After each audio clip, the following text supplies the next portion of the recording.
Chapter 609. The latest chapter of this book is not finished yet. For more exciting content, please scan the QR code below to download the app. Novels are updated at a faster rate. Millions of novels can be read for free. Novels with connotations that cannot be found online can be found here. Princess Xingyang gritted her teeth and said, "These 3 words again. Other than saying that I don't believe you. What else can you say?" Marquis Xianping thought seriously and said, "You're stubborn." Princess Xingyang again. Princess Xingyang felt that she could not stay here any longer. Otherwise, if she was not angered to death by him, she would vomit to death. It seemed that there was no difference between the two. Princess Xingyang angrily walked away. She had indeed come to see her son, but she had been so angered by Marquis Xianping that she had forgotten what she had come here for. She only wanted to get as far away from this guy as possible. She turned around and boarded the carriage heading back to Vermilion Bird Avenue. Marquis Xianping watched her receding figure and clicked his tongue. "And you say you're not here to see me?" The deaths of the old King Liang and the old princess consort had caused quite a stir in the capital city and Pingle Prefecture City. It was said that the old King Liang had been murdered for revenge. Thinking about it, the old King Liang had a good reputation when he was alive.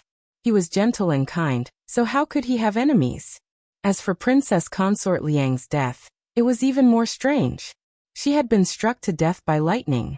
The ancients were superstitious. How much sin must a person have committed to be struck by lightning? Could it be that Princess Consort Liang hired someone to kill King Liang? In the tea house, people were discussing this matter. A young man said, "Princess Consort Liang? Where did this come from?" A middle-aged uncle said, "Have you never been married?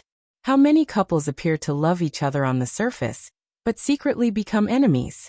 If you ask me, who in this world wants me to die the most? It's definitely my wife." Many people in the tea house could empathize with these words, especially the women who had come to buy tea for their husbands. Every day, they wished they could beat their husbands to death. But then again, it was one thing to be angry, and another to actually do it. If old Liang Wang really forced old Liang Wang Fei to kill him, at the very least, old Liang Wang must have done something that she could not tolerate. A destitute scholar in his 30s walked over with a jug of wine in his hand. He was half drunk and half sober. He sat down at their table and said, I heard that King Liang dotes on the son of a concubine.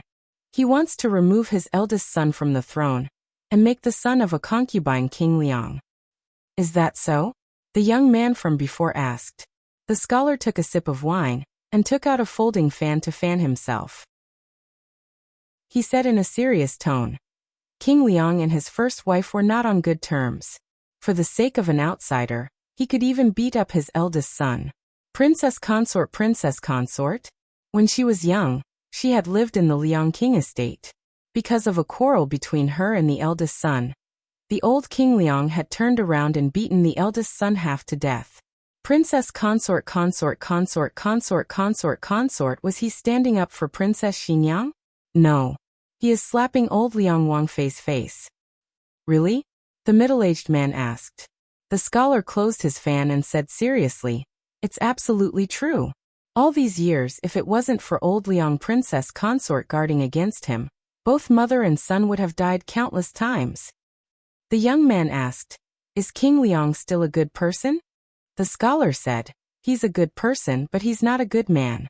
He wants to spoil his concubine and destroy his wife. He had been seriously ill for 10 years and was beyond cure. Yet he was still wondering how to pass the throne to his bastard son. I also heard that he took advantage of the time when old Princess Consort Liang was bringing her eldest son, King Liang, to the capital to secretly summon the steward of the estate. He had the steward write a letter on his behalf, requesting that his eldest son be removed from the throne, and that his bastard son be King Liang. Old Liang Princess Consort accidentally found out about this matter, and became angry out of humiliation. So she hired someone to kill him. Another middle-aged merchant said, That seems to make sense. If it wasn't done by someone familiar with the Liang household, how could we not find any clues? The others immediately agreed. That's right. There was a hubbub of voices below the tea house. Old Liang Wang's story was getting more and more ridiculous. The old chancellor, who was about to pass a story to the storyteller upstairs, was stunned. "You guys have rich imaginations and can make up stories better than me." I instantly felt that my story was too weak, okay? The storyteller grabbed the other end of the story and couldn't pull it over after a long time. He smiled embarrassedly and said, "Sir, are you selling this story or not?" The old chancellor pulled back the story of old Liang Wang in his hands. "No, I'm not selling it." This bunch of people with wild imaginations had already lost their livelihood. Because there was no evidence, old Liang Wang's case was left unsettled. To put it bluntly, the emperor had also believed the groundless rumors of the people. How could a person who didn't do anything wrong be struck to death by lightning? Could it really have been done by old Liang princess consort? As a result, the emperor ordered a thorough investigation of the Liang household. It didn't matter if they didn't investigate, but once they did, old Liang Wang's scandals of accepting bribes, colluding with local officials, privately opening mines, and forcefully kidnapping women were all dug up. This was great. He went down in infamy for 10,000 years. The emperor confiscated the Liang household, and old Liang Wang's children were all demoted to commoners. From then on, they had nothing to do with the imperial family. On this day, Gu Jiao was drying medicinal herbs in the courtyard when a few soldiers brought a couple in their 20s to her door. The soldiers came from the yamen of Pingyue Prefecture. The leader bowed to Gu Jiao and asked, "Is this Dr. Gu's house?" "Yes, is there anything you need from me?" Gu Jiao stopped drying the medicinal herbs. The leader hurriedly said, "Dr. Gu, my surname is Lu. Dr. Gu can just call me Lu Quan." Another person called Lu Quan came. "Who called me?" Lu Quan walked over from the newly opened door next door with a spatula in his hand. Gu Jiao turned around and said, "No, Uncle Lu. His name is the same. He's also called Lu Quan." Oh. Lu Quan wasn't surprised. This name was very common. Over the years, he had encountered many people with the same name. He went back to cooking. Perhaps it was because of the name, but Lu Quan actually felt closer to the name. He smiled and led the couple behind him over. They are from Shishui village. They went to the yamen to report that their child was missing. We asked about their child's situation. He looked very similar to the child that Marquis Xianping and official Xiao rescued from the ancient well. According to the yamen, the child was brought back to Jadewater Alley and handed over to Dr. Gu for treatment. Gu Jiao nodded. "I was the one treating him. However, we didn't have enough manpower. After he recovered, he was brought to Princess Xinyang. Please wait for a moment. I will send someone to deliver a letter to Princess Xinyang." Hearing this, the couple almost knelt down. Their son was brought to the princess to raise? Princess? Princess! Heavens! Was there smoke coming out of their ancestral graves? The couple was young, but they married early in ancient times. Thus, they already had 5 children. That infant was the youngest. As for why they left the child in the village, it wasn't because they were heartless. It was because they made a mistake. The woman blamed herself and explained the cause and effect to Gu Jiao. That day, the people from the yamen came in a hurry. They said that there was going to be a rainstorm and that it might destroy the hillside. There was also some kind of flood. It was a mudslide. But forget it. There was no need to bother explaining this. Gu Jiao patiently listened to her. They said to evacuate quickly, the sooner the better. The carrier pigeon arrived at the relay station at noon. The relay station reported to the local yamen that there would be a natural disaster the next night. They told the villagers to evacuate quickly. The people from the yamen didn't really believe in the possibility of a natural disaster. However, because it was an order from the emperor, they didn't dare to neglect it. The yamen went to the village in the afternoon to persuade the villagers to leave. At that time, the rainstorm had already begun. At first, the villagers refused to leave, especially the elderly. They said that they would rather die here than move. The yamen used both the carrot and the stick. In the middle of the night, they finally convinced the villagers to evacuate. When the sky darkened and the rain poured down, the yamen escorted the villagers to evacuate overnight. At that time, their son was lying together with a big winter melon. They took the winter melon away and left their son behind. It's too chaotic. We put him in the basket and thought he was our son. Our family has old people and young children.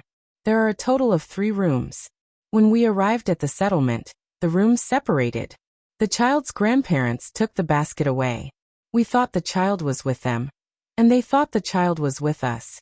Later on, I said to bring the child over. His grandparents were old. We didn't know until we got there. When the woman said this, she was already choking with sobs. Gu Jiao didn't know what to say. To have such muddle-headed parents, it was really lucky that he had such good luck. The child must have found that his family was gone after he woke up. He crawled around to look for them and accidentally climbed onto the cover of the well. A 1-year-old child could stand up and walk a few steps. The well wasn't very high, so it wasn't difficult for him to climb up. The secret guard was very fast. It didn't take long for him to inform Princess Xinyang. What was surprising was that Princess Xinyang had personally brought Yujin and the child over. The child was in Yujin's arms. "This is Princess Xinyang," Gu Jiao introduced. The group hurriedly bowed to Princess Xinyang. The husband and wife looked at the child in Yujin's arms. They were so excited that they couldn't immediately throw themselves at her. Princess Xinyang asked the two about what had happened. Her expression was somewhat indifferent. "Are you sure it's your child? What does your child look like?" The husband and wife described a few of the child's characteristics, including that his toes were curled up tighter than normal babies. Yujin nodded at Princess Xinyang. She didn't say anything wrong. Princess Xinyang had looked after the child for many days. Of course, she knew that everything they said was accurate. She didn't even need to ask. The way a mother looked at her child couldn't be faked. Princess Xinyang looked indifferently at the husband and wife whose eyes were red. She said sternly, "Don't be so careless in the future.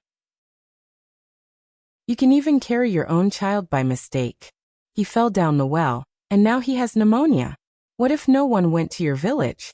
No one heard his cries. No one could cure his illness. You." Halfway through, Princess Xinyang seemed to realize that her words carried emotions. She stopped in time and looked at the child one last time. She restrained herself from reaching out to hold him. She only said to Yujin, "Carry him over." Yes. Yujin complied. She walked over and carried the child to the woman. The child was asleep at the moment and didn't react. Princess Xinyang glanced at the child a few times. It wasn't clear if she was hoping that he would wake up. The lost child was recovered. The husband and wife were moved to tears. After expressing their thanks again and again, they left with the child under the guidance of the officials. Gu Jiao continued to dry the herbs. Yujin helped her. Princess Xinyang went to see her son. In reality, the child was saved by Marquis Xianping and Xiaoheng. The husband and wife also wanted to thank them. However, they didn't like this kind of scene and stayed in the room the whole time. Princess Xinyang had just entered the room when she saw Marquis Xianping's wheelchair blocking her way. Princess Xinyang was angry at the sight of this person. She didn't want to face him. Marquis Xianping raised his eyebrows. "What? You can't bear to part with the child?" Princess Xinyang didn't bother to pay attention to him and walked forward. Marquis Xianping's eyes followed her. "If you want children, you can have another one." Princess Xinyang chuckled. "With whom? You?" Marquis Xianping boasted shamelessly. "I'm not very interested in you right now. I'm afraid it won't be that easy for you to have children with me." "Who wants to have children with you?" "I'm being sarcastic." "Do you understand sarcasm?" Princess Xinyang took a deep breath. She was a princess. She couldn't lose her composure. She had to be calm. He was a pumpkin. He was farting. Princess Xinyang walked forward without looking back. Marquis Xianping sneakily stretched out his plaster leg. I'll block." Princess Xinyang. Princess Xinyang's temper flared up. Coincidentally, Gu Jiao's medicine box was on the table next to Marquis Xianping. She grabbed the medicine box and threw it at Marquis Xianping. Marquis Xianping raised his plaster arm and firmly caught the medicine box. I'll block again." Princess Xinyang wanted to take out the medicine chest, but after a few tries, she failed. Marquis Xianping was smug. Princess Xinyang was so angry that she wanted to kick him. Marquis Xianping's entire body, including his neck, was in a plaster cast, so she couldn't find a suitable place to kick him. Suddenly, her gaze landed on an unspeakable part of him. Marquis Xianping's eyebrows twitched, and he hurriedly blocked the medicine box. Princess Xinyang's kick directly overturned the medicine box, and the medicine inside poured out. Princess Xinyang didn't expect this to happen. Her expression changed, and she hurriedly squatted down to pick it up. These herbs were very precious. She couldn't spoil them. The herbs spilled all over Marquis Xianping's body, so Princess Xinyang could only pick them up one by one. Marquis Xianping looked deeply at her and said righteously, "Qin Fengwan, can you not use this method to take advantage of me? Princess Xinyang, give me a knife. I can really kill you right now." After she put away the medicine box, she stood up and looked down at Marquis Xianping. In the end, she decided not to lower herself and squabble with this kind of person. After Gu Jiao finished drying the herbs, she returned to the main room. Marquis Xianping and Princess Xinyang weren't there, so she took the medicine box back to the east room to count the herbs. Then she realized that something was wrong. What kind of medicine are these blue bottles? It looked like the calcium gluconate oral liquid she gave little Jing Kong. But when she picked it up to take a look, she almost smashed the medicine box. Psychedelic number 1. This was the kind of medicine developed by the Research Institute. It was commonly known as an aphrodisiac. The entire psychedelic series was like this, but number 1 was a top-notch medicine. Who needs this kind of thing?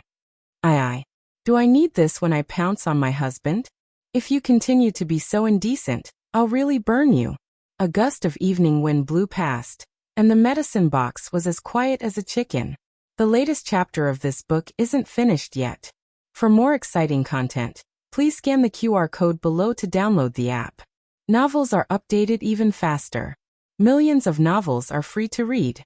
Novels with connotations that can't be found online are all available here. https://www.zhhbqg.com/89642_8964226/1081766784. HTML Genius memorized this website's address in 1 second. www.zhhbqg.com Bikugo mobile reading website. zhhbqg.com. Chapter 610.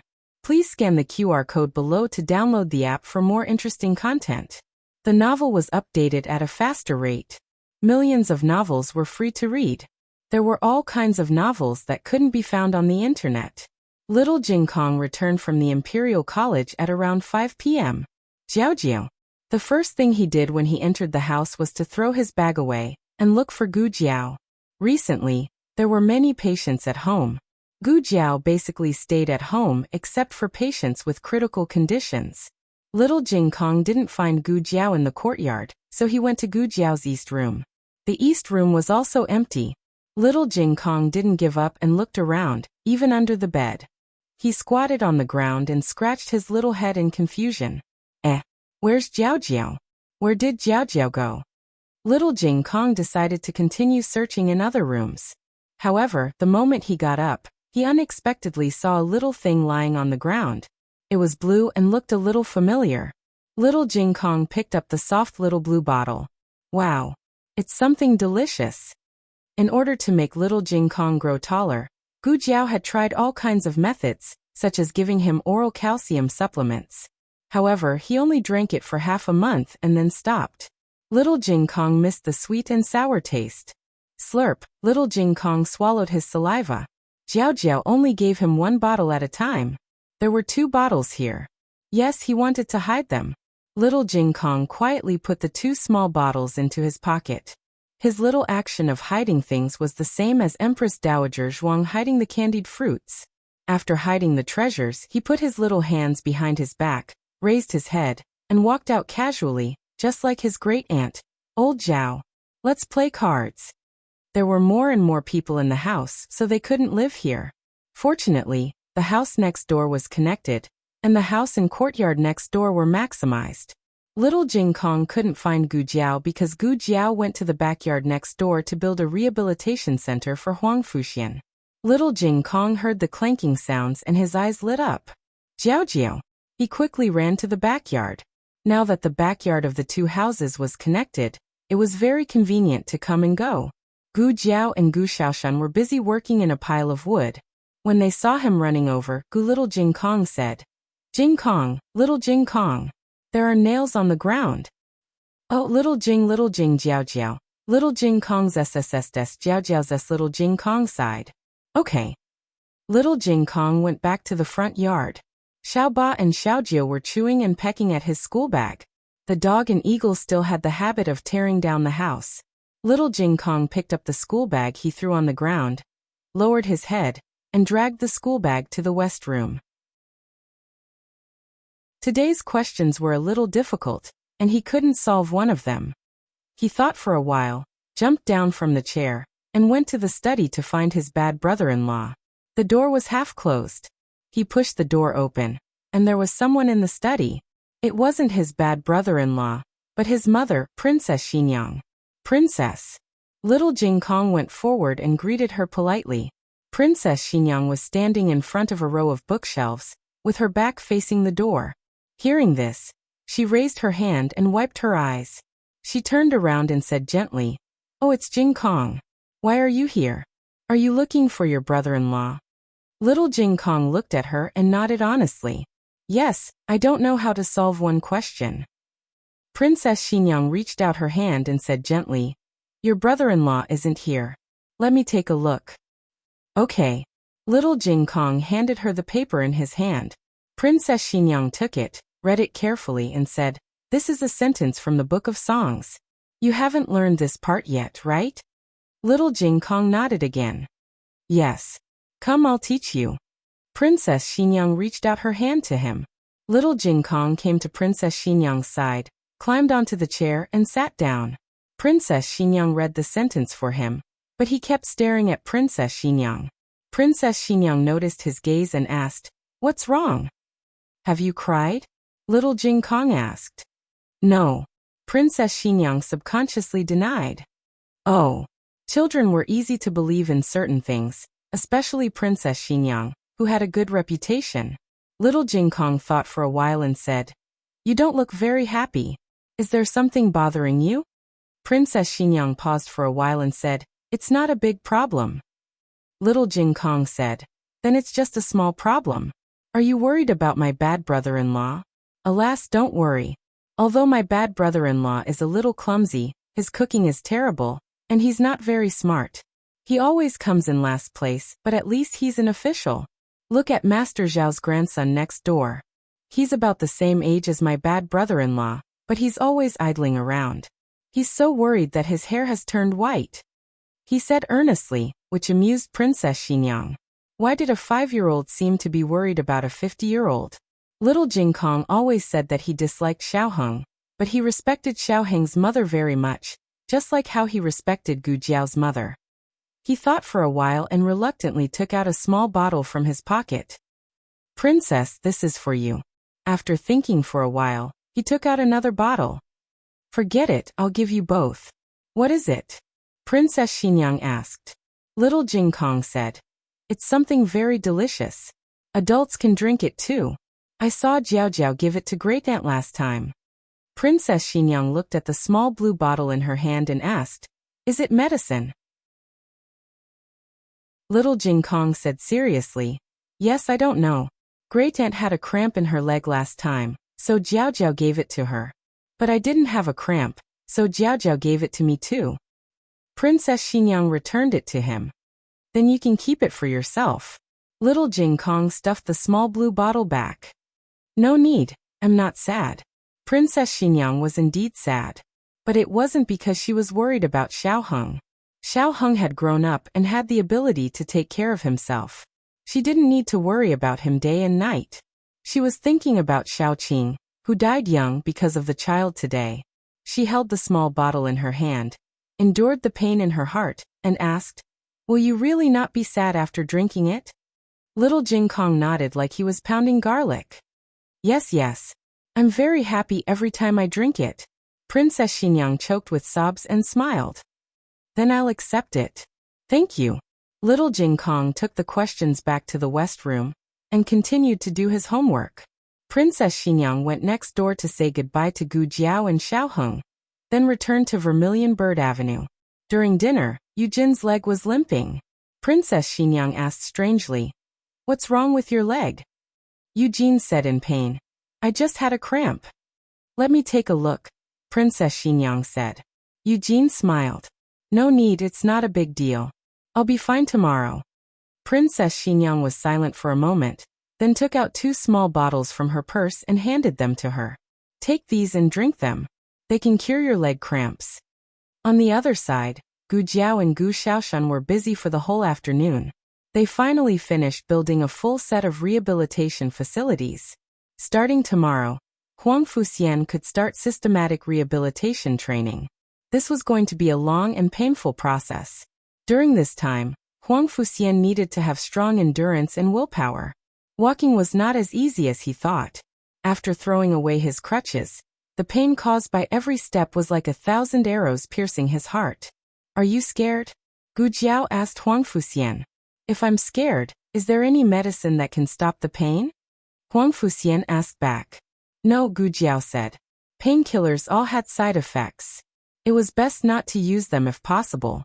Huang Fuxian took a deep breath. "Then I'm not scared." He could only be scared. Gu Jiao handed him the crutches. "Get used to it first." "Okay." Huang Fuxian took the crutches and slowly stood up with Gu Xiaoshuan's help. Half of his weight was on the crutches, and the other half was on Gu Xiaoshuan's arm that was supporting him from behind. In fact, he could already feel the pain in his stump. He couldn't imagine what it would be like to throw away the crutches.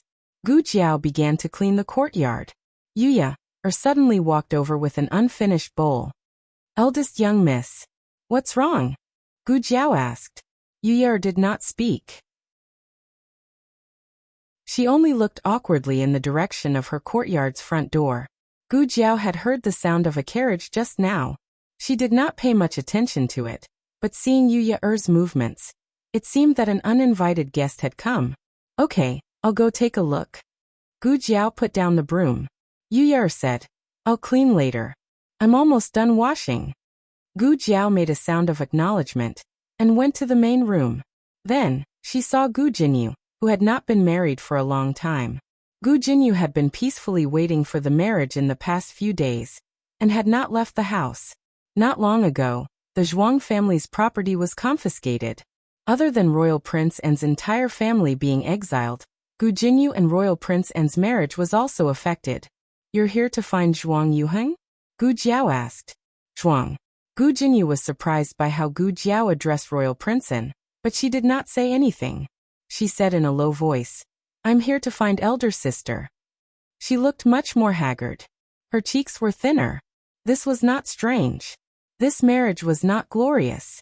After that, there were many wars in Zhao country, and the wedding date was pushed back again and again. Now that her fiancé had such an incident, it would be strange if she did not look haggard. "Why are you looking for me?" Gu Jiao asked mildly. "Can I come in to talk to elder sister?" Gu Jinyu stood awkwardly at the door and asked. Gu Jiao turned around and found a chair in the main room to sit down. Gu Jinyu and Gu Jiao were separated by a table, and sat down on another chair. The moment she opened her mouth, tears welled up. "Elder sister, I really know I was wrong. Please forgive me." Gu Jiao glanced at her mildly. "What should I forgive you for?" Gu Jinyu gripped her handkerchief tightly and sobbed. "It's all my fault. I shouldn't have overestimated myself and always opposed elder sister. I shouldn't have pretended to be arrogant just because father doted on me. Elder sister, please give me one last chance to change for the sake of father and mother of the Gu family's third branch." Gu Jiao frowned in annoyance. "Speak human." Gu Jinyu said with tears in her eyes. "Father wants to break off my marriage with Royal Prince An. I'm sure elder sister knows father's character. He also opposed your marriage with brother-in-law. Elder sister, help me. I don't want to break off the marriage. My chastity is Zhuang Yuheng's. I can't marry anyone else." Gu Jiao asked, "Zhuang Yuheng has nothing now. Do you still insist on marrying him?" Gu Jinyu said firmly, "Yes. I don't know where he is now, but brother-in-law used to be his colleague. I'm sure he has a way to contact him. I hope elder sister can help me pass a message." If father comes to find him, please don't agree to father's request to break off the marriage. Gu Jiao glanced at her and said, Zhuang Yuhing is next door. You can tell him this yourself. Gu Jinyu went next door with a face full of surprise. Royal Prince and was packing his luggage. When he heard that Gu Jinyu was looking for him, he hesitated for a moment before going to the main room to see her. Royal Prince. When Gu Jinyu saw him, the pain of longing filled her heart. Her eyes turned red again. Royal Prince adhered to etiquette and kept a suitable distance from her. He said politely, Miss Gu, why are you looking for me? Gu Jinyu repeated what she said to Gu Jiao just now. Royal Prince looked down and sighed. I'm grateful that Miss Gu doesn't abandon me. However, does Miss Gu really want to marry me? Gu Jinyu looked at him with hurt. Are you suspecting me? If I don't really want to marry you, why would I ask you not to agree to my father's request to break off the marriage? Royal Prince explained, I'm not suspecting you. I'm just worried that Miss Gu will be wronged. I'm leaving the capital. The place I'm going to is thousands of miles away. I may not be able to come back in this lifetime. Gu Jinyu asked in confusion, Where are you going? Royal Prince said truthfully, The frontier fortress. My family has been exiled there. Gu Jinyu's expression changed. But you haven't been exiled. Royal Prince said calmly, I'm worried about them. Many of them deserved it, but there were also innocent people. For example, his two younger sisters had never participated in his grandfather's ambitions. Royal Prince continued, I've already submitted my resignation to the cabinet and asked His Majesty to remove me from the position of Royal Prince. So if you really want to marry me, you can only follow me to the frontier fortress in the future and become a commoner. As he spoke, he looked steadily at Gu Jinyu. Miss Gu, are you still willing to accept this marriage? Gu Jinyu was stunned. The latest chapter of this book is not finished yet. For more exciting content, please scan the QR code below to download the app. Novels are updated at a faster rate. Millions of novels can be read for free. Novels with connotations that can't be found online are all available here. https://www.zhbqg.com/89642_8964286/1081755154. HTML Genius memorized the website address in 1 second.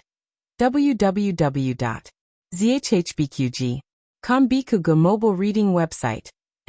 zhbqg.com. Chapter 611. The newest chapter of this book is not finished yet. For more exciting content, please scan the QR code below to download the app. Novels are updated even faster. Millions of novels are free to read. Novels with content that cannot be found online are all available here. Royal Prince said, You don't need to immediately give me an answer. This is a big matter. Why don't you go back and think it over? Don't be impulsive and do something that you will regret in the future.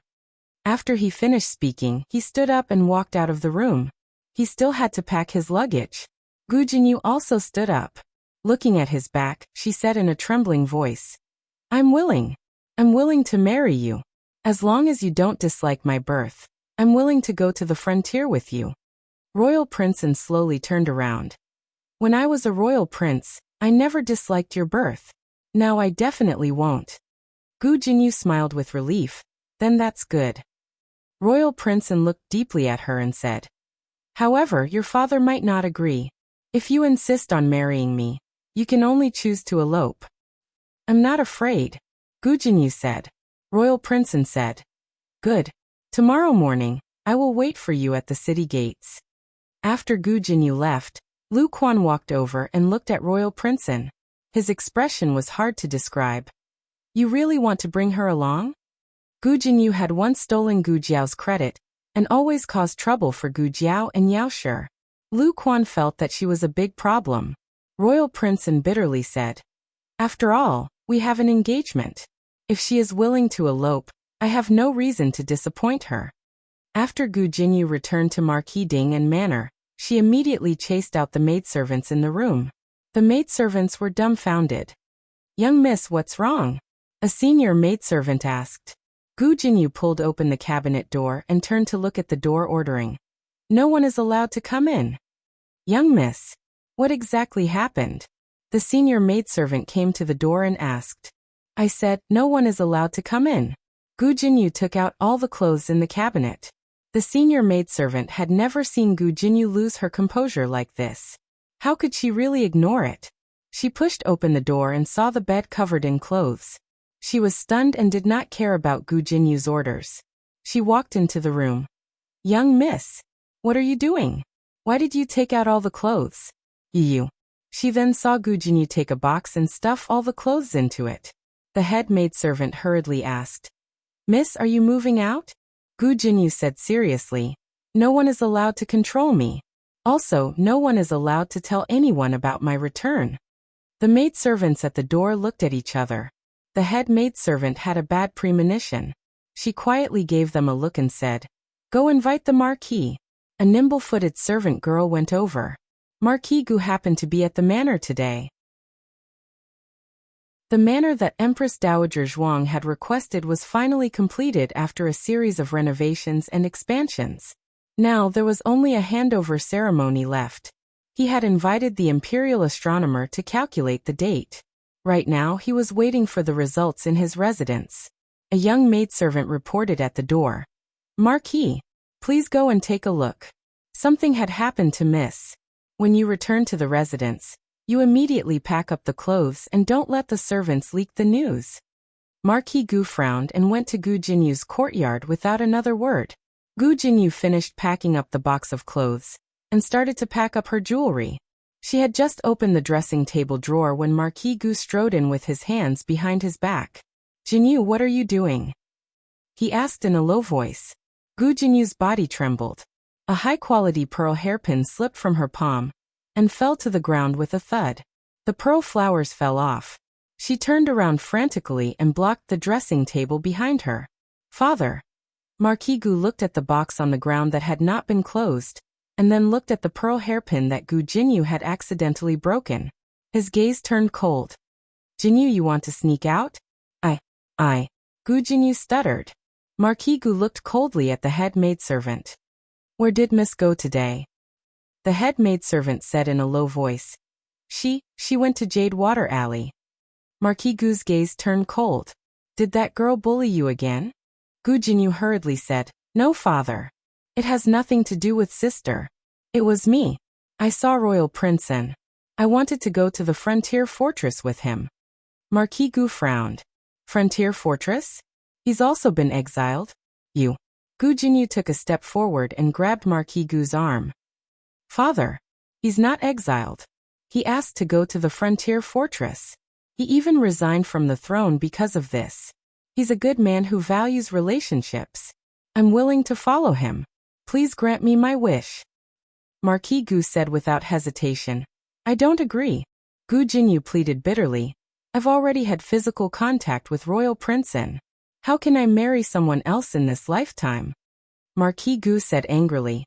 "If you don't say anything about physical contact, I won't say anything and he won't tell anyone. Who will know?" Gu Jiao was already married, but Marquis Gu was unwilling to acknowledge that marriage. What more Gu Jinyu, who was not married yet? Gu Jinyu's eyes reddened. She knelt on the ground and said, "Father, I'm sincere to Royal Prince and please grant my wish, father." Marquis Gu was furious. If this was a son, he would beat him up. He gritted his teeth and looked at her. "Jinyu, you're too young. Do you know what sincerity is? Back then, Princess Ning'an wasn't sincere to the prince consort. Guess what happened in the end? She died at the frontier fortress. I will never agree to you marrying a down and out." He used to think highly of Royal Prince and now he looked down on Royal Prince and he was no longer the legitimate grandson of the #1 aristocratic family. What right did he have to be his son-in-law? She was his daughter after all. Marquis Gu could not bear to be too fierce. He softened his tone and said, "Jinyu, you're my most beloved daughter. I won't let you go to the frontier fortress to suffer." "But father." "Jinyu, don't disappoint father." Marquis Gu unconsciously became more stern. Gu Jinyu had never angered Marquis Gu in her life. The maids were also shocked. Marquis Gu said coldly. You must have been led astray by that girl. She's disobedient and caused you to learn from her. Gu Jinyu choked. Father. Marquis Gu's gaze sharpened. Someone come. Marquis. The senior maid walked over. Marquis Gu ordered. From today onwards, guard the door day and night. Keep an eye on Miss and don't let her out. Otherwise, all of you can wait to be sold off. The senior maid looked at Gu Jinyu and bowed. Yes, Marquis. Marquis Gu strode away. Gu Jinyu chased after him. Father. Father. The maid stopped her in time. The senior maid consoled her. Miss, quickly enter the house. Don't make things difficult for us. Gu Jinyu's tears fell. Let me see father again, okay? I'll beg him again. The senior maid said earnestly. Miss, Marquis Gu is doing this for your own good. And prefecture. Zhuang. Master Zhuang has nothing now. He's just a commoner. If you marry him, you won't have a good life. I understand that you're kind-hearted and can't bear to abandon your fiancé at this time. But don't you think for Marquis Gu? He dotes on you so much. What if he misses his daughter when you're not by his side? Gu Jinyu fell to the ground. She covered her face and sobbed. Second miss is just too kind-hearted. Who can be like eldest miss? She only has her own husband in her heart and doesn't have Marquis Gu as her father. Isn't that because her husband is capable? Her husband was the best student in the academy in the countryside. Eldest miss forced him to marry her because she fancied him as the top scholar. If Lord Xiao had been useless or exiled, do you think eldest miss would still have been willing to follow him? Our second miss is still the most sincere. It's a pity that they are not fated to be together.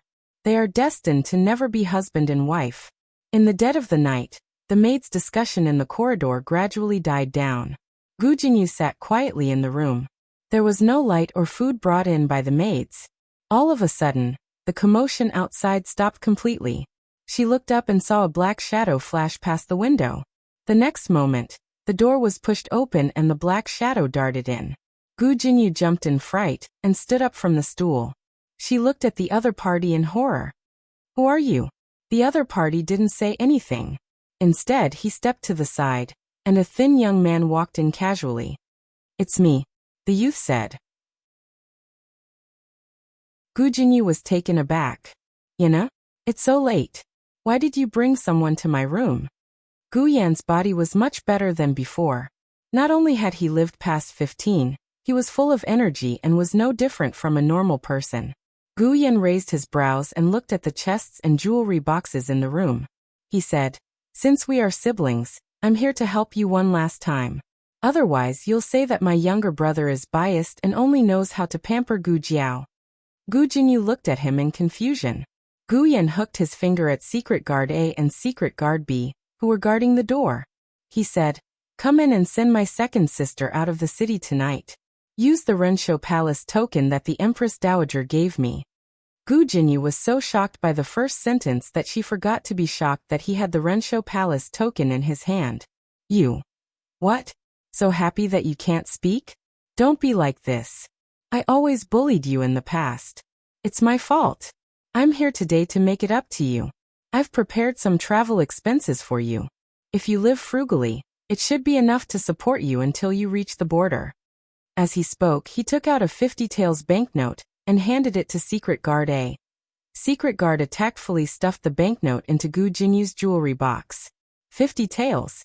Gu Jinyu bought a bolt of cloth for more than this in the capital. Gu Jinyu gaped and looked at Gu Yan in panic. Yen are you? Gu Yan said impatiently, Hurry up. Those knockout drugs won't last long. They will wake up soon. If my father finds out, my second sister won't be able to leave. Yes. Secret Guard A came to Gu Jinyu's side. Second miss, sorry to offend you. Gu Jinyu's face turned pale. What are you doing? Secret Guard A carried Gu Jinyu over his shoulder. Secret Guard B grabbed the chests with one hand and the jewelry box with the other, and quickly followed. Gu Jinyu was flustered. Gu Yan smiled reassuringly. Don't worry. My Secret Guard's martial arts are very good. The guards in the residence won't find out. You can leave the city in peace and elope with my second brother-in-law. Gu Jinyu. Gu Yan. Don't shout. You'll draw father here. Or do you want to draw father here so that father will stop you? Then it looks like you don't have much sincerity towards my second brother-in-law. Gu Jinyu choked. If father finds out, father will punish you. I'll be fine after I leave. What about you? I don't want to implicate you. Put me down. I'll think of something myself. In the entire residence, the person father will not punish the least is me. Even if he hits Gu Xiaobao, he won't hit me. Gu Yan raised his brows and said, I'm sick. Gu Jinyu. Who's there? A familiar voice suddenly sounded from a small path not far away.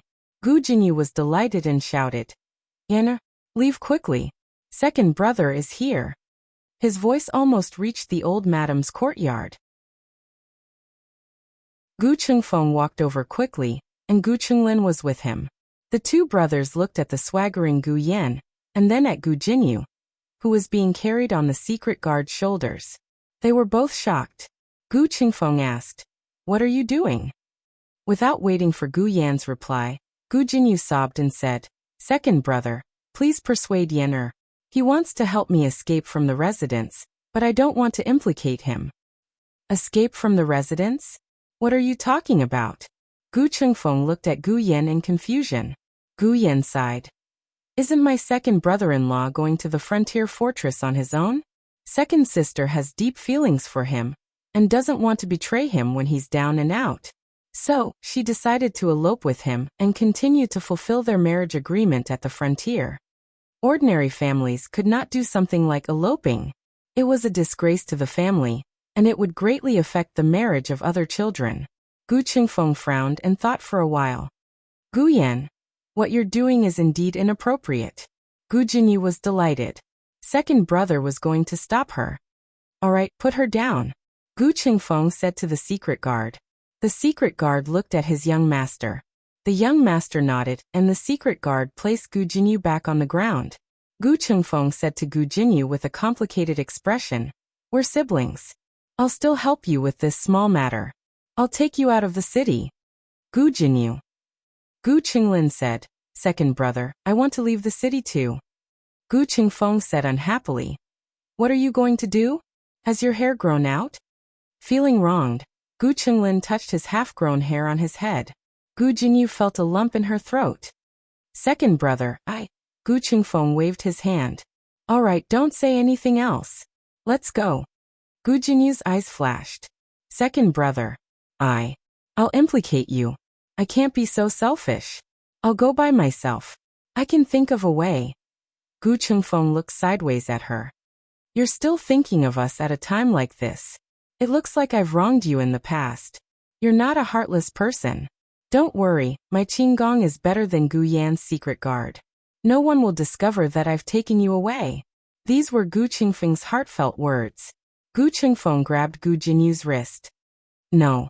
Second brother. Gu Jinyu was really about to cry now. Second brother. Second brother. Eldest brother. She saw Gu Chongqing, who had returned to the residence on horseback. Eldest brother, why are you here? Gu Chengfeng frowned. Gu Chongqing rode up to them and looked down at them. His gaze landed on the crying Gu Jinyu. What's wrong? Gu Yan told Gu Chongqing what he had said to Gu Chengfeng just now. Gu Jinyu sobbed and pleaded. Eldest brother, second brother and Yan didn't do it on purpose. I won't go. I'll be good. Don't be angry with them. Don't tell grandfather and father. I'm afraid they'll punish second brother. No one could bear to punish Gu Yan, but Gu Chengfeng was often punished. Second brother, let go of me, Gu Jinyu said with red eyes. Don't be silly for me. Let's pretend nothing happened today. Go back with eldest brother obediently. I can't implicate my own brothers for my own selfish reasons. Although Jinyu is not their biological child, I understand that the kindness of birth is not as great as the kindness of upbringing. My brothers and Yan have never mistreated Jinyu since I was young. Jinyu has nothing to repay you with. I only hope that I won't implicate you. Gu Chongqing frowned and looked at Gu Jinyu, whose eyes were red and swollen. You're really willing to follow Zhuang Yuheng to the frontier fortress? Gu Jinyu was stunned again. An ominous feeling rose in her heart. I'm willing to be with someone of my heart and never part. Gu Chongqing seemed to have thought of something. It was rare that he did not reveal his cold and hard side. He sighed slowly and said, "Forget it. Zhuang Yuheng is virtuous, loyal, and kind. He's a man you can entrust your life to. If you insist on marrying, then go ahead. I'll talk to father. I won't make things difficult for you." Gu Jinyu was almost choked to death by his brothers. He's leaving tomorrow morning. Gu Chongqing's frown deepened. "Can't you change the date?" Gu Jinyu said. It can't be changed. It's already set. It won't do if the wedding is too hasty." Gu Chongqing was silent. After a while he said, "Then you go to the frontier fortress first. Coincidentally, his family is also at the frontier fortress. It's more suitable for your wedding to be held there." Gu Jinyu was thunderstruck. Gu Chongqing said to Gu Chengfeng, "All right, send Jinyu out of the city first." Gu Jinyu panicked. Eldest brother. I'm not leaving. I'm not marrying." Gu Chongqing said, "Father won't blame you. I'll convince father." Gu Chengfeng was about to use his qinggong to take Gu Jinyu away. Gu Jinyu was so frightened that she cried out, "I don't want to marry. I don't want to marry him. I don't want to go to the frontier fortress to suffer. I don't want to be a commoner." Gu Chongqing frowned. "But didn't you say you were willing to marry him?" Gu Jinyu wailed. "I was lying. I said that on purpose. I also packed my things on purpose to alarm father. I knew father would definitely stop me." "My father? Royal Princein?" She was halfway through crying when she saw Marquis Gu and Royal Princein, who had arrived at some point. The latest chapter of this book is not finished yet. For more exciting content, please scan the QR code below to download the app. Novels are updated at a faster rate. Millions of novels are free to read. Novels with connotations that can't be found online are all available here. https://www.zhbqg.com/89642_8964286/10815433. HTML Genius memorized this website's address in 1 second. www.zhbqg. Bikugo mobile reading website. zhbqg. Com.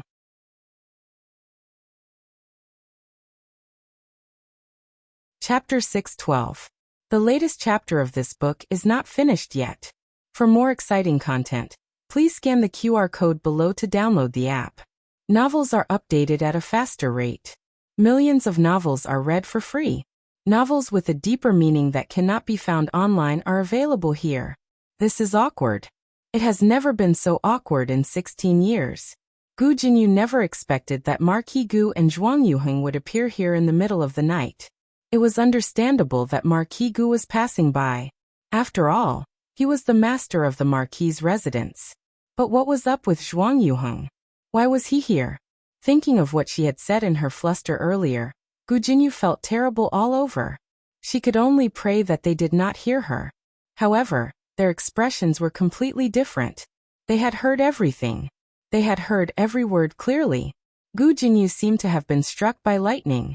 She froze on the spot. The brothers were also surprised by Marquis Gu and Zhuang Yuheng's arrival, except for Gu Yan.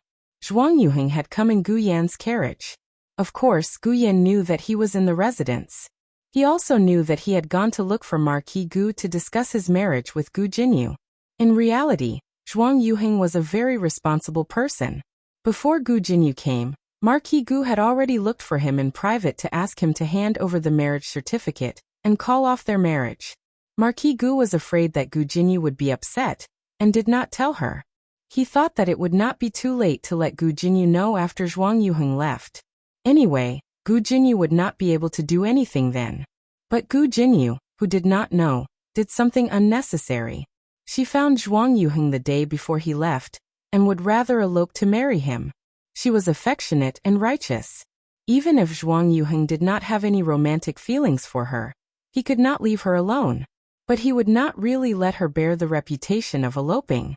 He decided to come to the residence to discuss their marriage with Marquis Gu one last time. He would beg Marquis Gu to let Gu Jinyu marry him, and promised to treat her well for the rest of his life. The two of them had just finished exchanging pleasantries, and were about to get to the main topic when a servant came to report that the young masters in the garden were arguing. It seemed to be because of Gu Jinyu. If it was only a family matter, Zhuang Yuheng would not have followed. However, since it involved his fiancée, he still came to take a look. It wouldn't have mattered if he hadn't seen it, but now that he did, he was pleasantly surprised. It would be a lie to say that he was not disappointed. However, this was not disappointment in a relationship, but disappointment in human nature. For the sake of a good reputation, a person could actually fool the people around him to such an extent? That was good too. She didn't have to force herself to treat someone she didn't love with respect for the rest of her life. Gu Jinyu took in Zhuang Yuheng's expression. Her already flustered heart grew even more uneasy. Regional King. Let me explain.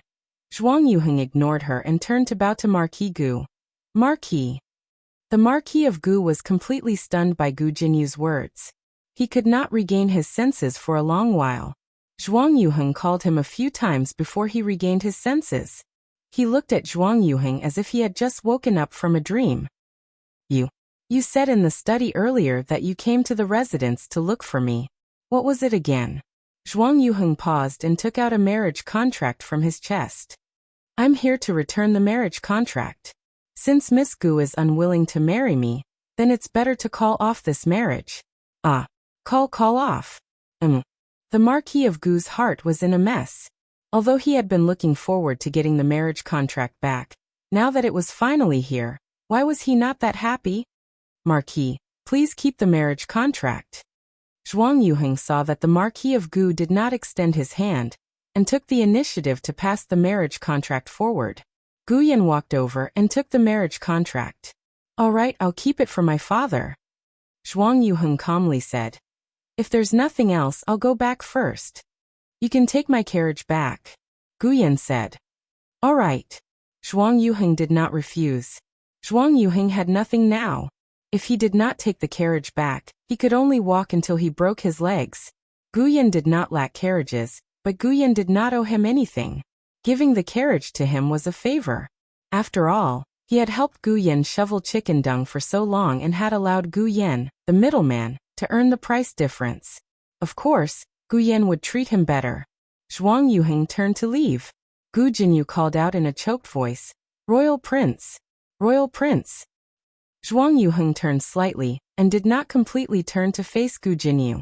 He only said from a distance, I just want to ask Miss Gu, that time at the tea house, was it really just an accident? Gu Jinyu's entire body stiffened. Take care. Zhuang Yuheng did not say anything else and did not expect any answers.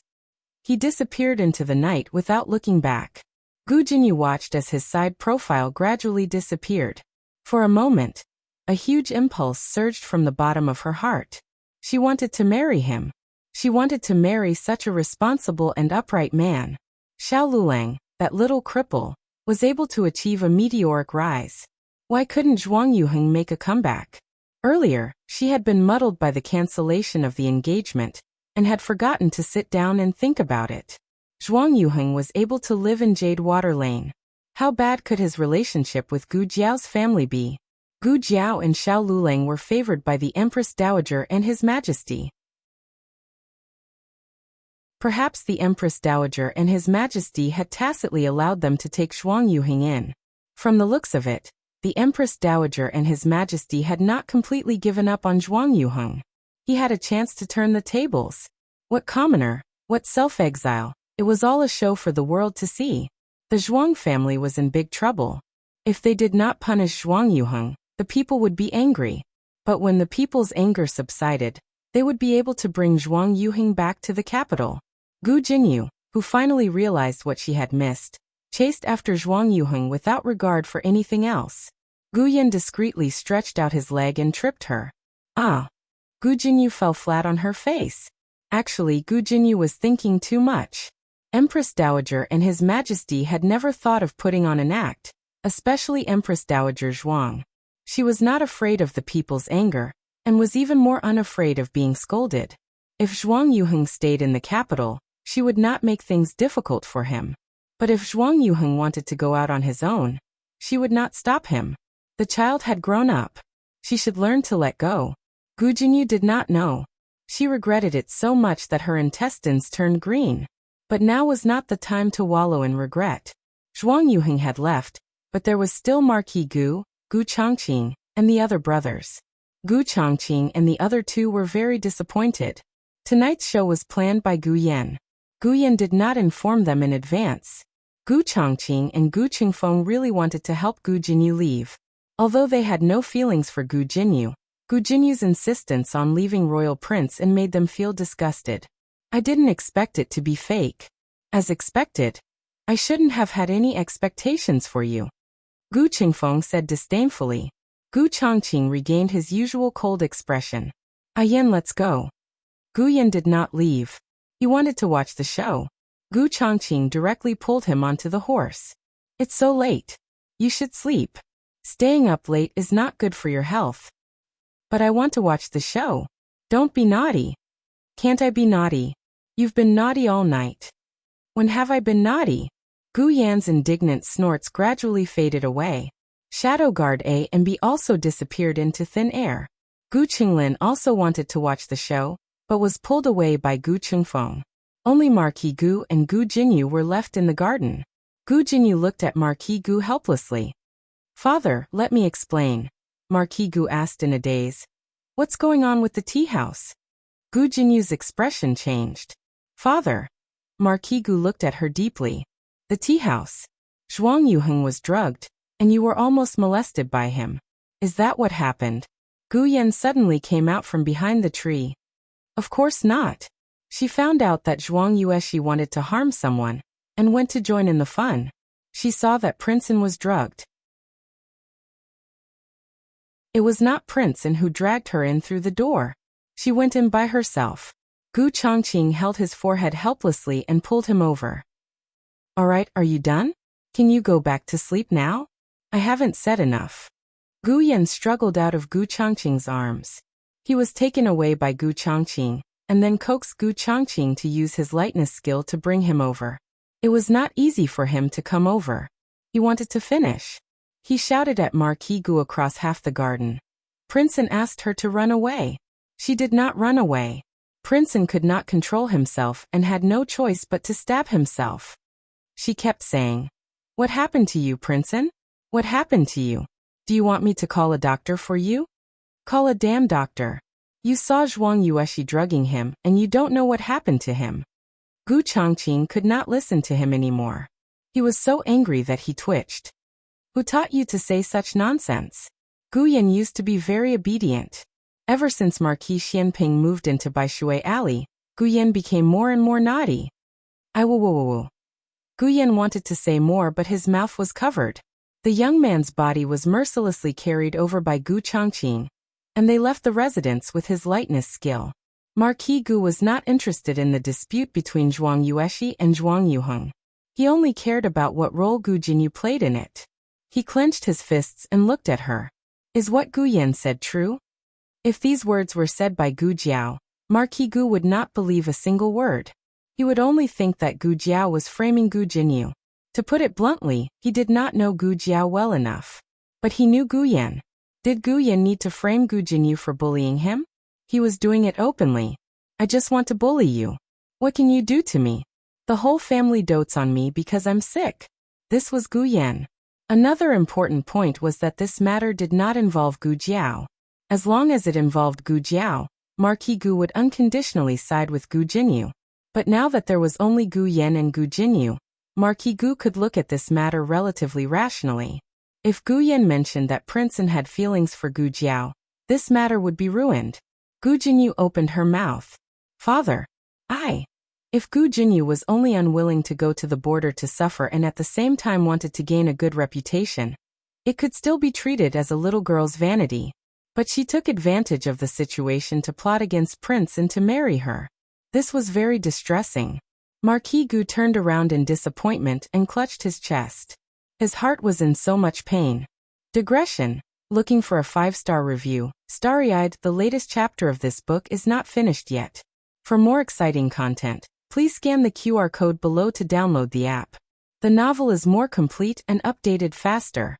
Millions of novels are free to read. There are all the novels that you can't find online. https://www.zhbqg.com/89642_896422826/108153437. HTML Genius memorized the website address in 1 second. www.zhbqg.com Bikugo mobile reading website. zhbqg.com.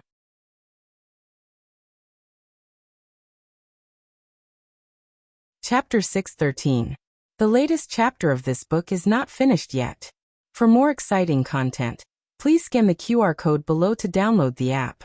Novels are updated at a faster rate. Millions of novels can be read for free. Novels with connotations that cannot be found online are all available here. After Gu Chongqing brought Gu Yan out of the residence, he rode on a horse to send Gu Yan back to Jade Water Alley. The two of them rode on the same horse with Gu Yan in front.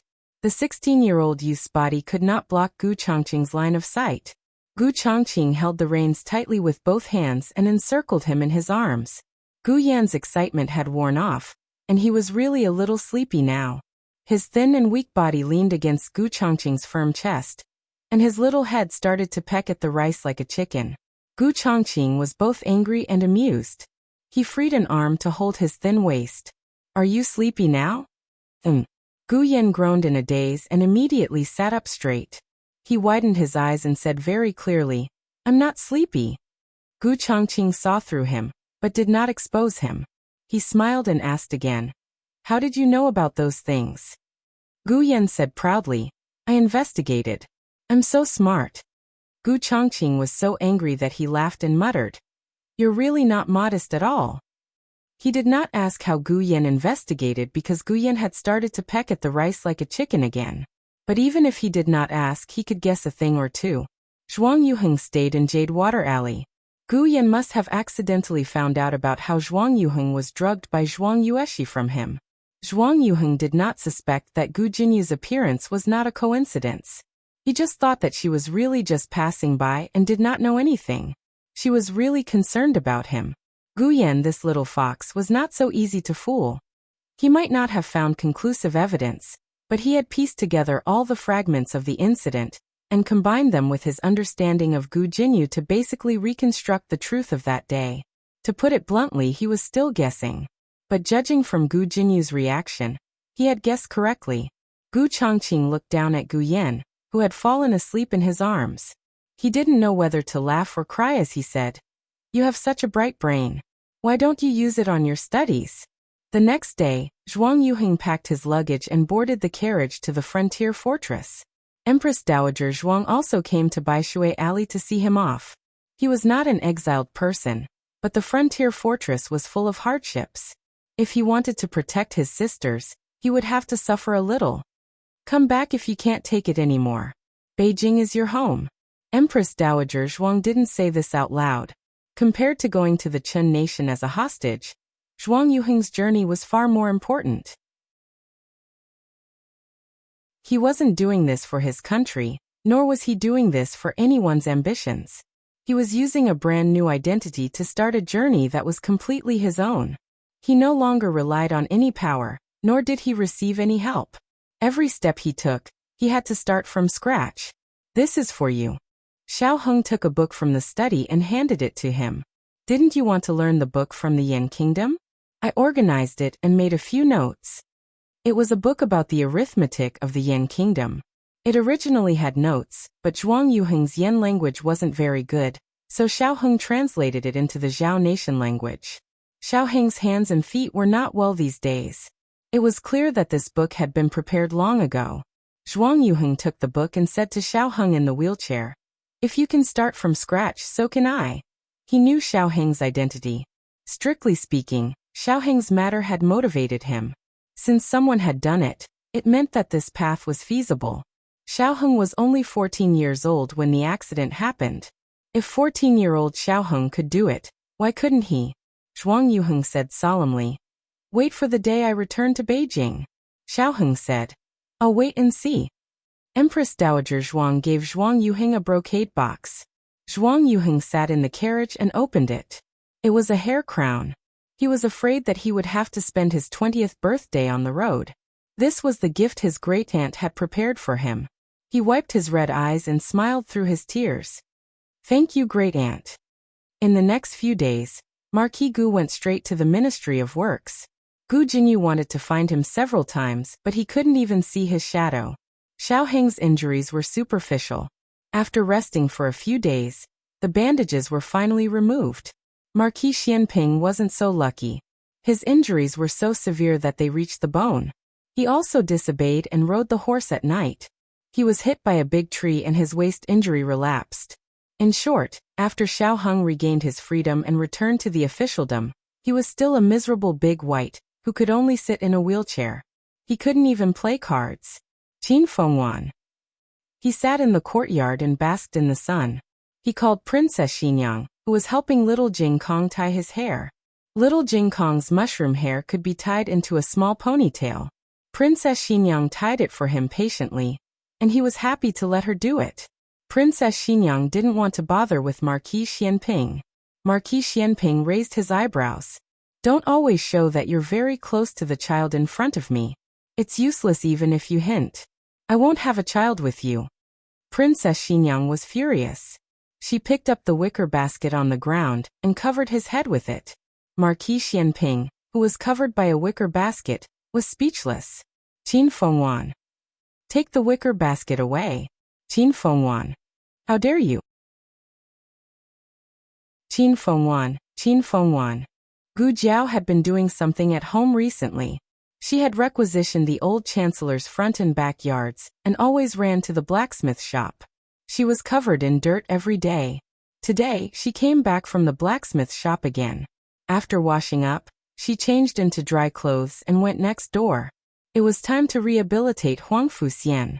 Today, Huang Fuxian would officially throw away his crutches and stand up with his hands on the railings on both sides. Huang Fuxian sat in the wheelchair and didn't dare to move. Gu Jiao came in front of him and maintained a distance where she could reach out and hug him. She said, "Don't be afraid. Try standing up." Huang Fuxian hesitated. Huang Fuxian was shy.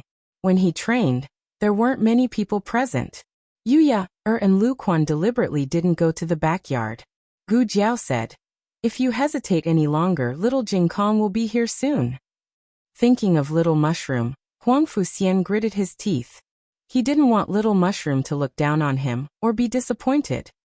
He took a deep breath and grabbed the 2 rows of railings in front of him. Gu Jiao looked at him. "Stand up, Huang Fuxian." Huang Fuxian exerted strength in his arms, but his legs didn't listen to him. I can't stand up." He could walk a few steps with his crutches. How could he not even stand after losing his crutches? This was a kind of psychological dependence. Gu Jiao had to help Huang Fuxian get rid of it. Gu Jiao said again, "Huang Fuxian, stand up." Huang Fuxian exerted all his strength. The veins on the back of his hands were bulging. However, just as he stood up a little, he felt a sharp pain in his broken limbs. He fell back into the wheelchair and broke out in a cold sweat. "No, I can't stand up." Gu Jiao looked at him without blinking. She didn't say anything unnecessary. She just repeated, "Huang Fuxian, stand up. Huang Fuxian, stand up. Stand up." Huang Fuxian's thoughts drifted back to that icy and snowy night. His mother had put him into the snow pit that she had dug out, using her thin body to block the wind and snow that filled the sky. "Sienner, live well." Huang Fuxian's eyes turned red. He gripped the armrest of the wheelchair tightly and gritted his teeth. He used the strength of his arms to support his body and slowly stood up. Pa. He put one hand on the right railing. Then, he put the other hand on the left railing. His arms began to tremble from the immense force he was exerting. Little by little, he channeled his strength into his legs. 1 inch, 2 inches, 3 inches. He gradually left the wheelchair. The pain from his stump caused his facial features to twist together. He almost fell back into the chair again. "You're already half standing," Gu Jiao said. Huang Fuxian gritted his teeth again and stood up in one go. The sharp pain in his receiving cavity almost killed Huang Fuxian. His back was soaked in cold sweat, but he did stand up. Very good. Gu Jiao said calmly. Now let go of your left hand. Letting go wasn't the goal. The main thing was to not let him use his arm anymore. Huang Fuxian's throat moved. He slowly picked up his left hand. Gu Jiao put her hand under his palm in time, but didn't touch him. Now try to let go of your right hand. Huang Fuxian was very nervous. After he couldn't use his left arm, he used his right arm to support himself. He felt that his broken limbs were very painful, but after hesitating for a moment, he forced himself to let go. Gu Jiao held his hand weakly. He stood up completely on his own. He looked at his legs in disbelief, and then looked at Gu Jiao in front of him. I'll stand. He lost his balance and fell forward. Gu Jiao caught him in time. He let out a long sigh of relief. I said I wouldn't let you fall. Gu Jiao let him stand back up and put his hands on the railing. But you'll still fall in the future.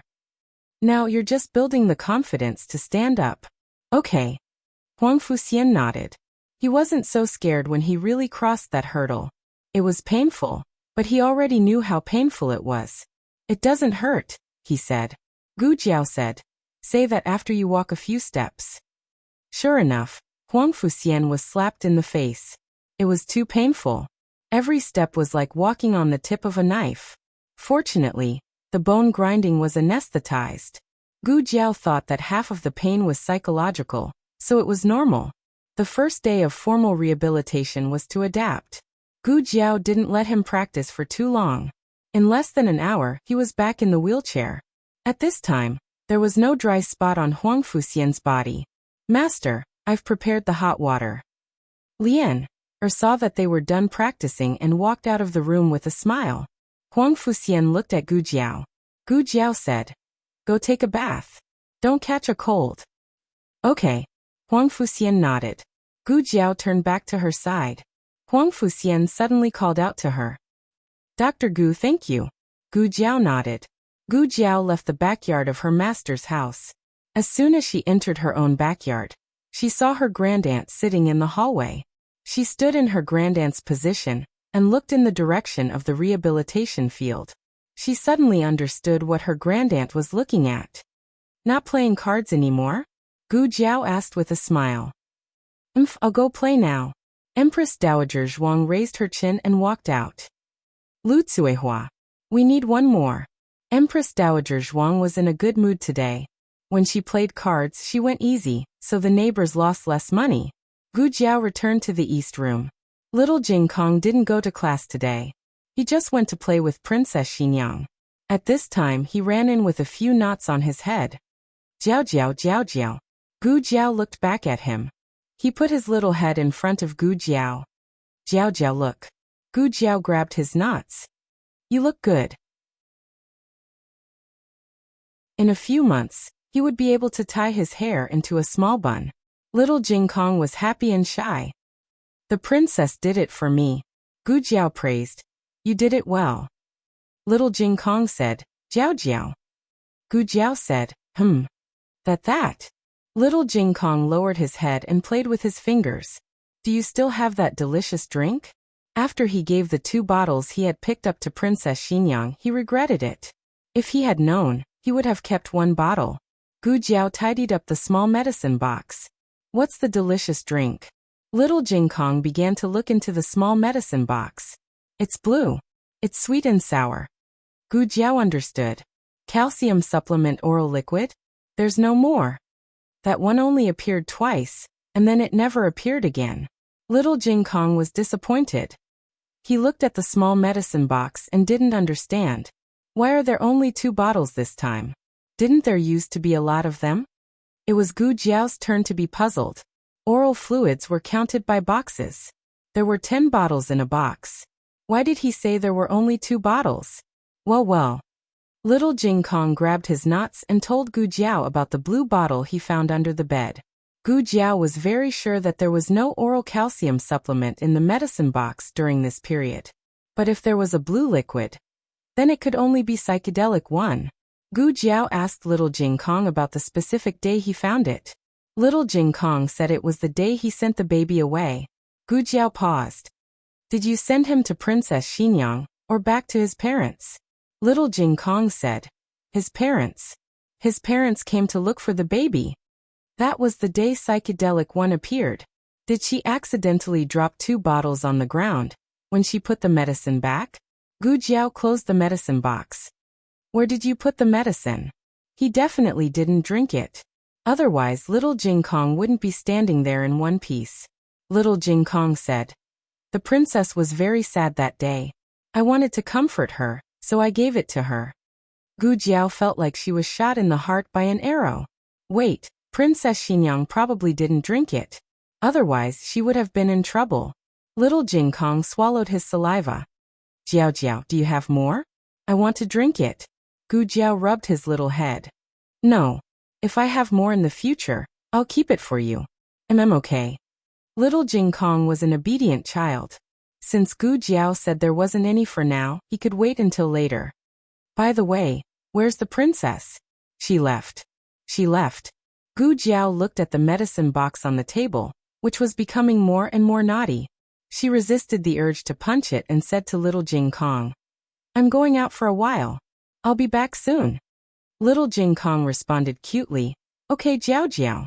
Although several days had passed and nothing happened, the medicine was a time bomb.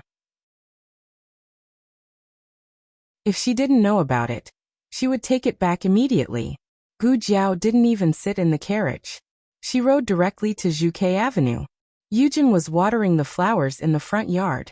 When she saw Gu Jiao get off the horse at the door, her eyes lit up. Jiao Jiao, you're here? Aunt Yujin. Gu Jiao handed the reins to the maid at the door and walked into the yard. Is the princess here? The princess went to the cloth store. Yujin wanted to go with her, but she fell when she entered the door. Princess Xinyang told her to rest at home. Gu Jiao asked, Aunt Yujin, do you know that the princess brought back 2 bottles of blue medicine? Yujin looked at Gu Jiao strangely. Yes, I know. What's wrong?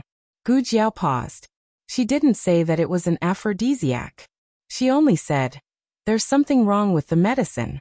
Can you give it to me first? The princess gave it to me. Yujin said with a complicated expression. But I gave it to the Marquis. Gu Jiao opened her mouth. Marquis Xianping? Yujin said worriedly. Yes, the princess said that the 2 bottles of medicine were for leg cramps. I didn't want to drink it, so I kept it. Last time I went to Pushui Alley and heard the Marquis complaining about leg cramps, so I gave it to him today. Did I make a mistake? Gu Jiao calmed down. It's okay. It's okay. It was better for Marquis Xianping to drink it than for the princess to drink it. Although the medicine was powerful, Marquis Xianping's willpower was also very strong. Moreover, his whole body was in plaster. He couldn't do anything. She couldn't let people carry him to the brothel to find girls. Gu Jiao smiled awkwardly. I'll go back and take a look. Yujin was stunned. Okay. It was an emergency. Yujin didn't have time to ask Gu Jiao what was wrong with the medicine. Gu Jiao rushed back to Pushui Alley. The first thing she did was to find Marquis Xianping, who was sunbathing in the backyard. Gu Jiao walked over and asked breathlessly, Marquis, did you drink the medicine Yujin gave you? Marquis Xianping glanced at her and said, I didn't drink it. Gu Jiao secretly sighed in relief. She reached out her hand. Then give it to me. Marquis Xianping said lightly no. Gu Jiao was slightly stunned. What do you mean? Marquis Xianping's eyes glanced down the corridor. Yes, she drank it. Gu Jiao turned around and saw Princess Xinyang coming out of the room. The latest chapter of this book is not finished yet. For more exciting content, please scan the QR code below to download the app. Novels are updated faster. Millions of novels are free to read.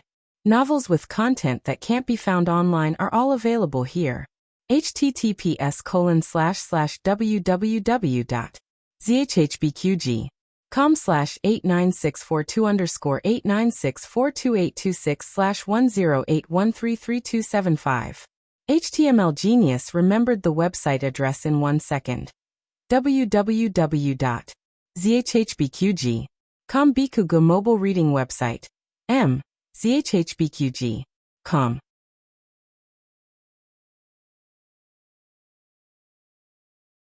Chapter 614. The latest chapter of this book is not finished yet. For more exciting content, please scan the QR code below to download the app. Novels are updated even faster. Millions of novels are free to read.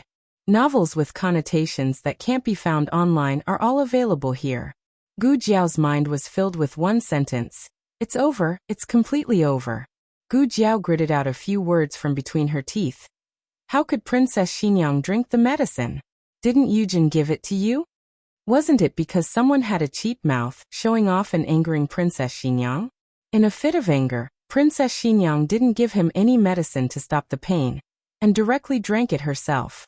Princess Xinyang didn't know what happened. She saw Gu Jiao in the courtyard and walked towards Gu Jiao. She didn't even look at Marquis Xianping beside Gu Jiao. Where did you go just now?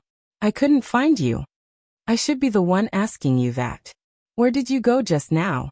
Didn't you say you went to the cloth shop? Why are you here?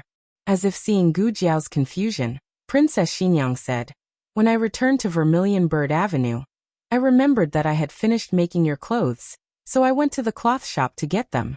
Your clothes are in your room. Hurry and try them on. If they don't fit, I'll change them. Princess Xinyang had made clothes for all the children in her family, including Huang Fuxian. She came to the old chancellor's place to try on clothes for Huang Fuxian. However, she didn't expect to have a little conflict with Marquis Xianping. Forget it. It would be strange if this man ever made her happy. Why are you looking at me like that? Princess Xinyang sensed Gu Jiao's indescribable gaze. Would you believe me if I said you took the wrong medicine? I think you're beautiful, okay? Marquis Xianping said carelessly.